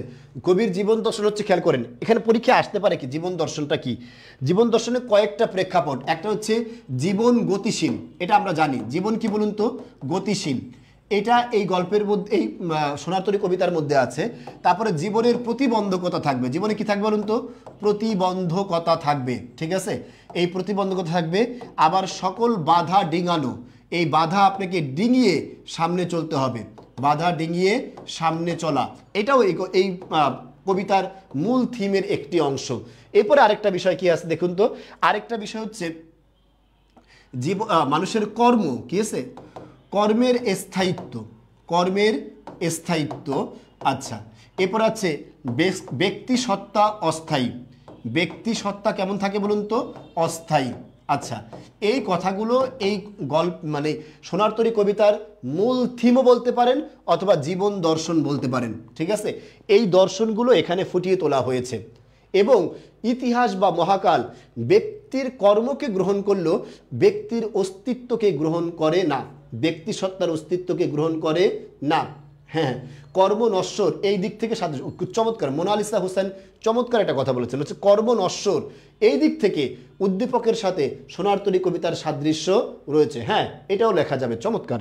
এভাবে দেখছেন, সবাই কিন্তু আপনাদের মতো এলোমেলো বলছে না, কেউ কিন্তু সিরিয়াস, খুবই সিরিয়াস। হ্যাঁ, আচ্ছা, এরপরে আমরা দেখব হচ্ছে আরেকটা প্রশ্ন আমরা দেখতে পারি, সেটা হচ্ছে এই যে 18 বছর বয়স যে আছে না, এই প্রশ্ন আমরা একটু দেখব। 18 বছর বয়স, এই প্রশ্ন একটু সময় ভালো করে দেখেন। এখানে আছে কি দেখেন তো, বাংলা ক্লাসে জায়েদ রহমান বললেন, তোমরা এখন যে বয়সে আছো সেই বয়সটি তারুণ্যের, বিদ্রোহের আর সৃজনশীলতার। দেখেন, তারুণ্যের, সৃজনশীলতার, বিদ্রোহের। আচ্ছা, এই বয়সে তরুণরাই দেশকে শোষণমুক্ত এবং স্বাধীন করার জন্য রাজপথে রক্ত ঝরিয়েছে। 18 বছর বয়সে পথে প্রান্তরে কি ছুটায়, 18 বছর বয়স পথে প্রান্তরে কি ছুটায়, তুফান ছুটায়, ঠিক আছে? ওটা আপনারা জানেন। পদাঘাতে চায় ভাঙতে পাথর বাঁধা, এর মানে হচ্ছে পদাঘাত মানে হচ্ছে স্বীয় ক্ষমতা, স্বীয় ক্ষমতা যত ছোট হোক, যত কম হোক, সেটা দিয়েই চেষ্টা করতে হবে। এটাই 18 বছর। আলহামদুলিল্লাহ, অনেক ভালো করে সব কিছু বুঝেছি, শেষ পর্যন্ত থাকতে পারলাম না, কিছু পড়া বাকি আছে, আমাদের সবার জন্য দোয়া করবেন। আল্লাহ হাফেজ। সুলতানা আক্তার বলেছেন, চমৎকার। দেখছেন, যে ক্লাসে অ্যাটেন্টিভ ছিলেন, আমি দুটা সৃজনশীল দেখাইছি আপনাদেরকে, যারা ক্লাসে অ্যাটেন্টিভ ছিলেন তারা একটু আনসার করেন, এই দুটো সৃজনশীল থেকে আপনি সৃজনশীল লেখার পদ্ধতি বুঝতে পারছেন কিনা আমাকে একটু জানাবেন। এরা এরা ফালতু, যারা ওই যে মেয়েদের কমেন্ট পাস করে এরা ফালতু ছেলে, এদেরকে গুনবেন না, এরা হচ্ছে টোকাই। আচ্ছা, বাংলাদেশের সবাই চায় আচ্ছা ঠিক আছে, একটু খেয়াল করেন, সবাই একটু আনসার করেন দ্রুত। যা বলছিলাম একটু সবাই একটু দেখেন। আচ্ছা আচ্ছা, আমাকে একটু জানাবেন যে আমি যে দুইটা সৃজনশীল লেখার পদ্ধতি দেখাইলাম এর দ্বারা আপনি কি পরিমাণ উপকৃত হয়েছেন এটা একটু জানাবেন। যারা ক্লাসে অ্যাটেন্টিভ ছিলেন তারা বলেন, বাকিদের বলার দরকার নাই। কি পরিমাণ উপকৃত হয়েছেন আপনারা সবাই আনসার করেন, কিন্তু গদবাদা আনসার করেন, এই জন্য ভালো মার্ক পান না। বলছে ভাইয়া অনেক হেল্প হয়েছে, থ্যাংক ইউ। হ্যাঁ অনেক সুন্দর বুঝেছি, হ্যাঁ ভাইয়া বুঝতে পেরেছি, আলহামদুলিল্লাহ বুঝেছি ভাইয়া। জি ভাইয়া আলহামদুলিল্লাহ। আরফিন আক্তার বলেছেন, আশা আক্তার বলেছেন খুব ভালো লাগলো, গুড চমৎকার। জি ভাইয়া খুব সুন্দর বুঝতে পেরেছি, ইনশাআল্লাহ কাল এক্সাম ভালো হবে একজন বলেছে। 10-এ 10 ভাইয়া আলহামদুলিল্লাহ খুব ভালো বুঝতে পেরেছি, জান্নাতুল ফারিয়া বলেছে। তারপর হচ্ছে আবির আহমদ বলেছে, রিফাত বলেছে, মোহাম্মদ মারুফ বলেছে, জান্নাতুল ফারিয়া বলেছে আলহামদুলিল্লাহ অনেক ভালো বুঝেছি। মন থেকে দোয়া রইল আপনাদের জন্য, তোমাদের সবার জন্য, আমাদের মন থেকে দোয়া সবার জন্য। যদি সত্যিকার অর্থে মন থেকে তোমাদের এই কমেন্টগুলো বলে থাকো, যারা কমেন্টগুলো বলছে প্রায় সব বুঝেছি, অনেক ধন্যবাদ আলহামদুলিল্লাহ। ভাই শোনো, আমি যদি 60টা সৃজনশীল পড়াই কোনো লাভ হবে না। একটা সৃজনশীল লিখে কিভাবে প্রশ্ন থেকে কিভাবে উত্তর বের করতে হয় এটা যদি আমি তোমাদেরকে বুঝাই দিতে পারি, একটা সৃজনশীল দেখা, এটা যদি দীর্ঘ টাইম নেই, সেটা তোমার জন্য বেশি উপকার হবে আমি বিশ্বাস করি। ঠিক আছে ভাইয়া, আমি বিশ্বাস করি। আচ্ছা ঠিক আছে, সবাই বুঝতে পেরেছেন, সবাই অনেক চমৎকার বুঝতেছেন। আচ্ছা, যদি এখন একটা রিকোয়েস্ট হচ্ছে, আপনাদের যদি সত্যি মনে হয় আমাদের ক্লাসটা উপকারী এবং আমরা বেস্ট পড়াই, এটা যদি আপনার মনে হয়, সত্যি কথা, আমি বাংলা শিক্ষক হিসেবে বেস্ট টিচার যদি আপনার মনে হয়, তাহলে অবশ্যই আমার রিকোয়েস্ট থাকবে আপনারা অবশ্যই আমাদের যে বিউটি কোর্সটা আসতেছে সেই কোর্স আপনারা এনরোল করবেন এবং খুবই চমৎকারভাবে বিশ্ববিদ্যালয়ে যাওয়ার পথটাকে স্মুথ করে নেবেন। বিশ্ববিদ্যালয় আমাদের কোর্সটা করলে আপনার আর অফলাইনে যোগাযোগ করার কোনো প্রয়োজন হবে না। আমরা ইনশাল্লাহ অফলাইন এবং অনলাইন দুইভাবে আপনাকে একটা সুন্দর সার্ভিস দেওয়ার চেষ্টা করব ইনশাআল্লাহ। ঠিক আছে ভাইয়া, অনেক ভালো বুঝেছি, অনেক ভালো বুঝেছি, অনেক ভালো বুঝেছি ভাইয়া। ঠিক আছে আলহামদুলিল্লাহ, অনেক ভালো লাগছে বোঝানোগুলো, থ্যাংক ইউ আলহামদুলিল্লাহ। ভালো লাগছে, আমারও ভালো লাগছে যে আপনাদেরকে বুঝাতে পেরেছি শেষ পর্যন্ত। এটা বুঝে আমরা আজকে শেষ করবো ইনশাল্লাহ। 7 নম্বর প্রশ্ন বলছে, তাহলে কি পদাঘাতে চায় ভাঙতে পাথর বাঁধা? পদাঘাত মানে হচ্ছে আপন ক্ষমতা, আপনার পায়ের আঘাতে অবাধ্যকে বা অসাধ্যকে সাধন করার স্বপ্ন কাদের থাকে? এই 18 বছর বয়সে। কি বলছে, আমরা বলতে পারি নিজ ক্ষমতায়, আপনি এরকমভাবে সহজ করে লিখবেন, নিজ ক্ষমতায় অপরিসীম ক্ষমতাধর বাধাকে ডিঙিয়ে মুক্তির পথ তৈরি করার আহ্বান এখানে বোঝানো হয়েছে। নিজ ক্ষমতায়, যারা কথাগুলো কম বুঝতেছেন তারা কিন্তু ওই পয়েন্টগুলো আবার চাইলে একটু দেখে নেবেন। ঠিক আছে, আপনার জন্য অনেক শুভকামনা। আচ্ছা গুড, থ্যাংক ইউ, চমৎকার। আচ্ছা গুড, ভালো লাগছে বিষয়টা। অনেকে দেখলাম যে গালিব ভাইয়েরও প্রশংসা করছেন, গালিব ভাই অনেক ভালো টিচার, অবশ্যই তার জন্য সবার শুভকামনা আছে, সেটা দেখলাম, ভালো লাগছে বিষয়গুলো। আচ্ছা, উদ্দীপকের সঙ্গে 18 বছর বয়স কবিতার সাদৃশ্য আলোচনা করো, একটু খেয়াল করবেন। 18 বছর বয়সে কি, 18 বছর অর্থাৎ যে তারুণ্যের নতুনত্ব, কি বলুন তো ভাই, নতুনত্ব সৃষ্টির পথ ও পরাধীনতা থেকে মুক্তির ইঙ্গিতে 18 বছর বয়স কবিতার সাথে এই উদ্দীপকের সাদৃশ্য আছে। তারুণ্যের নতুনত্ব সৃষ্টির পথ ও মুক্তির আহ্বানে 18 বছর বয়স কবিতার সাথে এই উদ্দীপকের কি আছে? সাদৃশ্য আছে। গুড, আপনার জন্য অনেক অনেক শুভকামনা। ঠিক আছে ভাইয়া, আপনি যে বাংলা সেকেন্ড পেপার ক্লাস করাইবেন, করালে অনেক উপকৃত হব আমরা। জি নীল প্রজাপতি, অবশ্যই ইনশাআল্লাহ চেষ্টা করব। আচ্ছা ঠিক আছে, চমৎকার, গুড, চমৎকার। আচ্ছা ওয়েল ডান। 2 দিনে আমরা সব কাভার হয়ে গেছে, এর আগে আমি বইও ধরি নাই। মাশাআল্লাহ, থ্যাংক ইউ। তাহলে গালিব ভাইয়ের জন্য আপনারা অবশ্যই অনেক দোয়া করা উচিত। তরুণরাই পারে অসম্ভবকে সম্ভব করতে, এবার অনন্ত জলিল না, কে না বলুন তো? অনন্ত জলিল না, কে পারে? তরুণরা পারে অসম্ভবকে সম্ভব করতে। ঠিক আছে, ক্লাস শেষ কি রিভিশন দেওয়া যায় ভাইয়া? আচ্ছা অবশ্যই ক্লাস শেষে আবার রিভিশন দিয়ে দিবেন, অবশ্যই। দোয়া, হ্যাঁ অবশ্যই সবার জন্য দোয়া। অসম্ভবকে সম্ভব করতে কারা পারে? তরুণরা। উদ্দীপকে 18 বছর বয়সের আলোকে বিশ্লেষণ করো উদ্দীপকটি। আমরা উদ্দীপকে দেখতে পাই কি, তরুণরা কি করছে? শোষণমুক্ত এবং স্বাধীনতার জন্য জীবন বাজি রেখেছে, রাজপথে রক্ত দিয়েছে।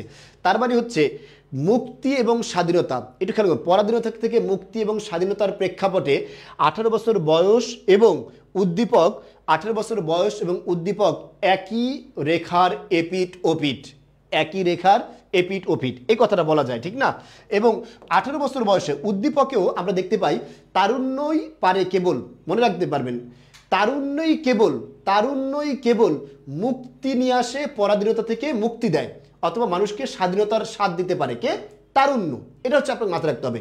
এই কথা 18 বছর বয়স কবিতার মধ্যেও বলছে, আবার এই উদ্ধৃতির এই উদ্দীপকের মধ্যে বলছে। তার মানে আমরা বলতে পারি পরাধীনতা থেকে মুক্তি লাভ করে স্বাধীনতার স্বাদ দান করার মতো অসম্ভবকেও সম্ভব করার মানসিকতা 18 বছর বয়সে আমরা 18 বছর বয়সী মানুষের মধ্যে পাই। ঠিক একই রকম উদ্দীপকেও আমরা একই রকম তরুণ মানুষের মধ্যে স্বাধীনতার জয় ছিনিয়ে আনার মানসিকতার ইঙ্গিত পেয়ে থাকি। কথা কি ক্লিয়ার? আচ্ছা আচ্ছা, আপনাদের ক্লাসগুলো করে খুব সহজে সব বুঝতে পেরেছি আলহামদুলিল্লাহ। কাল থেকে আমার পরীক্ষা, বেস্ট একটা ক্লাস ছিল। দোয়া করবেন স্যার আমার জন্য। থ্যাংক ইউ ফারিয়া অবনী, আপনার জন্য অনেক দোয়া। আশা করি সবাই বিষয়গুলো বুঝতে পেরেছেন। আমরা ক্লাসটা অল্প সময়ের মধ্যে শেষ করব ইনশাল্লাহ। আপনাদের জন্য আপনাকে বলে বোঝাতে পারবো না যে আপনার আর আপনার টিম আমাদেরকে অনেক উপকার করেছে ভাইয়া, চমৎকার। আমরা যারা আসি আসলে ঠিক আমরা টিম ওয়ার্ক করি, যেহেতু আমরা ঐক্যবদ্ধভাবে এখানে আপনাদের জন্য একটা বেস্ট দেওয়ার চেষ্টা করি। অবশ্যই আপনারাও আমাদেরকে সেই একটা চমৎকার ফিডব্যাক দিবেন, সেই প্রত্যাশা রাখছি। ঠিক আছে, ক্লাস শেষে একটু মোটিভেশন দিয়েন ভাই। পৃথিবীর সবচেয়ে বড় মোটিভেশনের নাম হচ্ছে মা। কি বলুন তো ভাই? মা। যার মাকে দেখে যার মোটিভেশন আসে না, যে মায়ের মুখে হাসি ফোটাতে চায় না, একবার একটু খেয়াল করুন। আপনার ইন্টারমিডিয়েট পরীক্ষার রেজাল্ট আজকে দিচ্ছে, আপনার পার্শ্ববর্তী এক ফ্রেন্ড A+ পেয়েছে বা খুব দুর্দান্ত রেজাল্ট করেছে, আর আপনার রেজাল্টটা খারাপ হয়েছে সামহাউ, অত বাই চান্স। ওই ফ্রেন্ডের মা যখন আইসা আপনাকে মাকে বলবে, বোন অথবা আপা অথবা ভাবি, আমার ছেলে আমার মেয়ে গোল্ডেন A+ পেয়েছে, এটা আপনার মায়ের জন্য যে কত বড় বিষাক্ত কথা, এটা আপনি চিন্তাও করতে পারবেন না। আপনার মাও কিন্তু চায় ওই ভাবির কাছে গিয়ে গল্প করতে, যে ভাবি আমার ছেলেটাও A+ পেয়েছে, আমার মেয়েটা A+ পেয়েছে, আমার মেয়েটা ভালো রেজাল্ট করেছে, আমার মেয়েটা ইন্টারমিডিয়েটে পাস করেছে। এই যে মায়ের একটু ভালো করে শুনবেন, আপনার মায়ের এই যে সুন্দর একটি মুখ, সুন্দর হাসিমাখা উপহার, এই উপহারটা আপনি দেবেন নাকি আপনি আপনার মার বুকের মধ্যে ছুরি গেঁথে দিবেন, এটা আপনার হাতে রয়েছে। সুতরাং মায়ের মুখের দিকে তাকিয়ে আপনি যদি মোটিভেটেড না হতে পারেন, তাহলে দুনিয়ার সকল মোটিভেটরদেরকে ভাইজা আপনাকে খাওয়াই দিলে আপনি মোটিভেটেড হতে পারবেন না। পৃথিবীর সবচেয়ে বড় আদর্শ সন্তানের জন্য সবচেয়ে বড় মোটিভেশনের নাম মা বাবা। মা বাবা, মা বাবা। কথা কি ক্লিয়ার? মা বাবাকে দেখে মোটিভেটেড হবেন, জীবনের সকল ক্ষেত্রে আপনি অবশ্যই চূড়ান্ত এবং সর্বোত্তম রেজাল্টটা নিয়ে আসবেন, সেই আশা রেখে আজকের মতো এখানে শেষ করছি। আসসালামু আলাইকুম, সবাই ভালো থাকবেন, সবার কালকের এক্সাম শুভ হোক, সেই প্রত্যাশা রেখে এখানে শেষ করছি। সবাইকে ধন্যবাদ।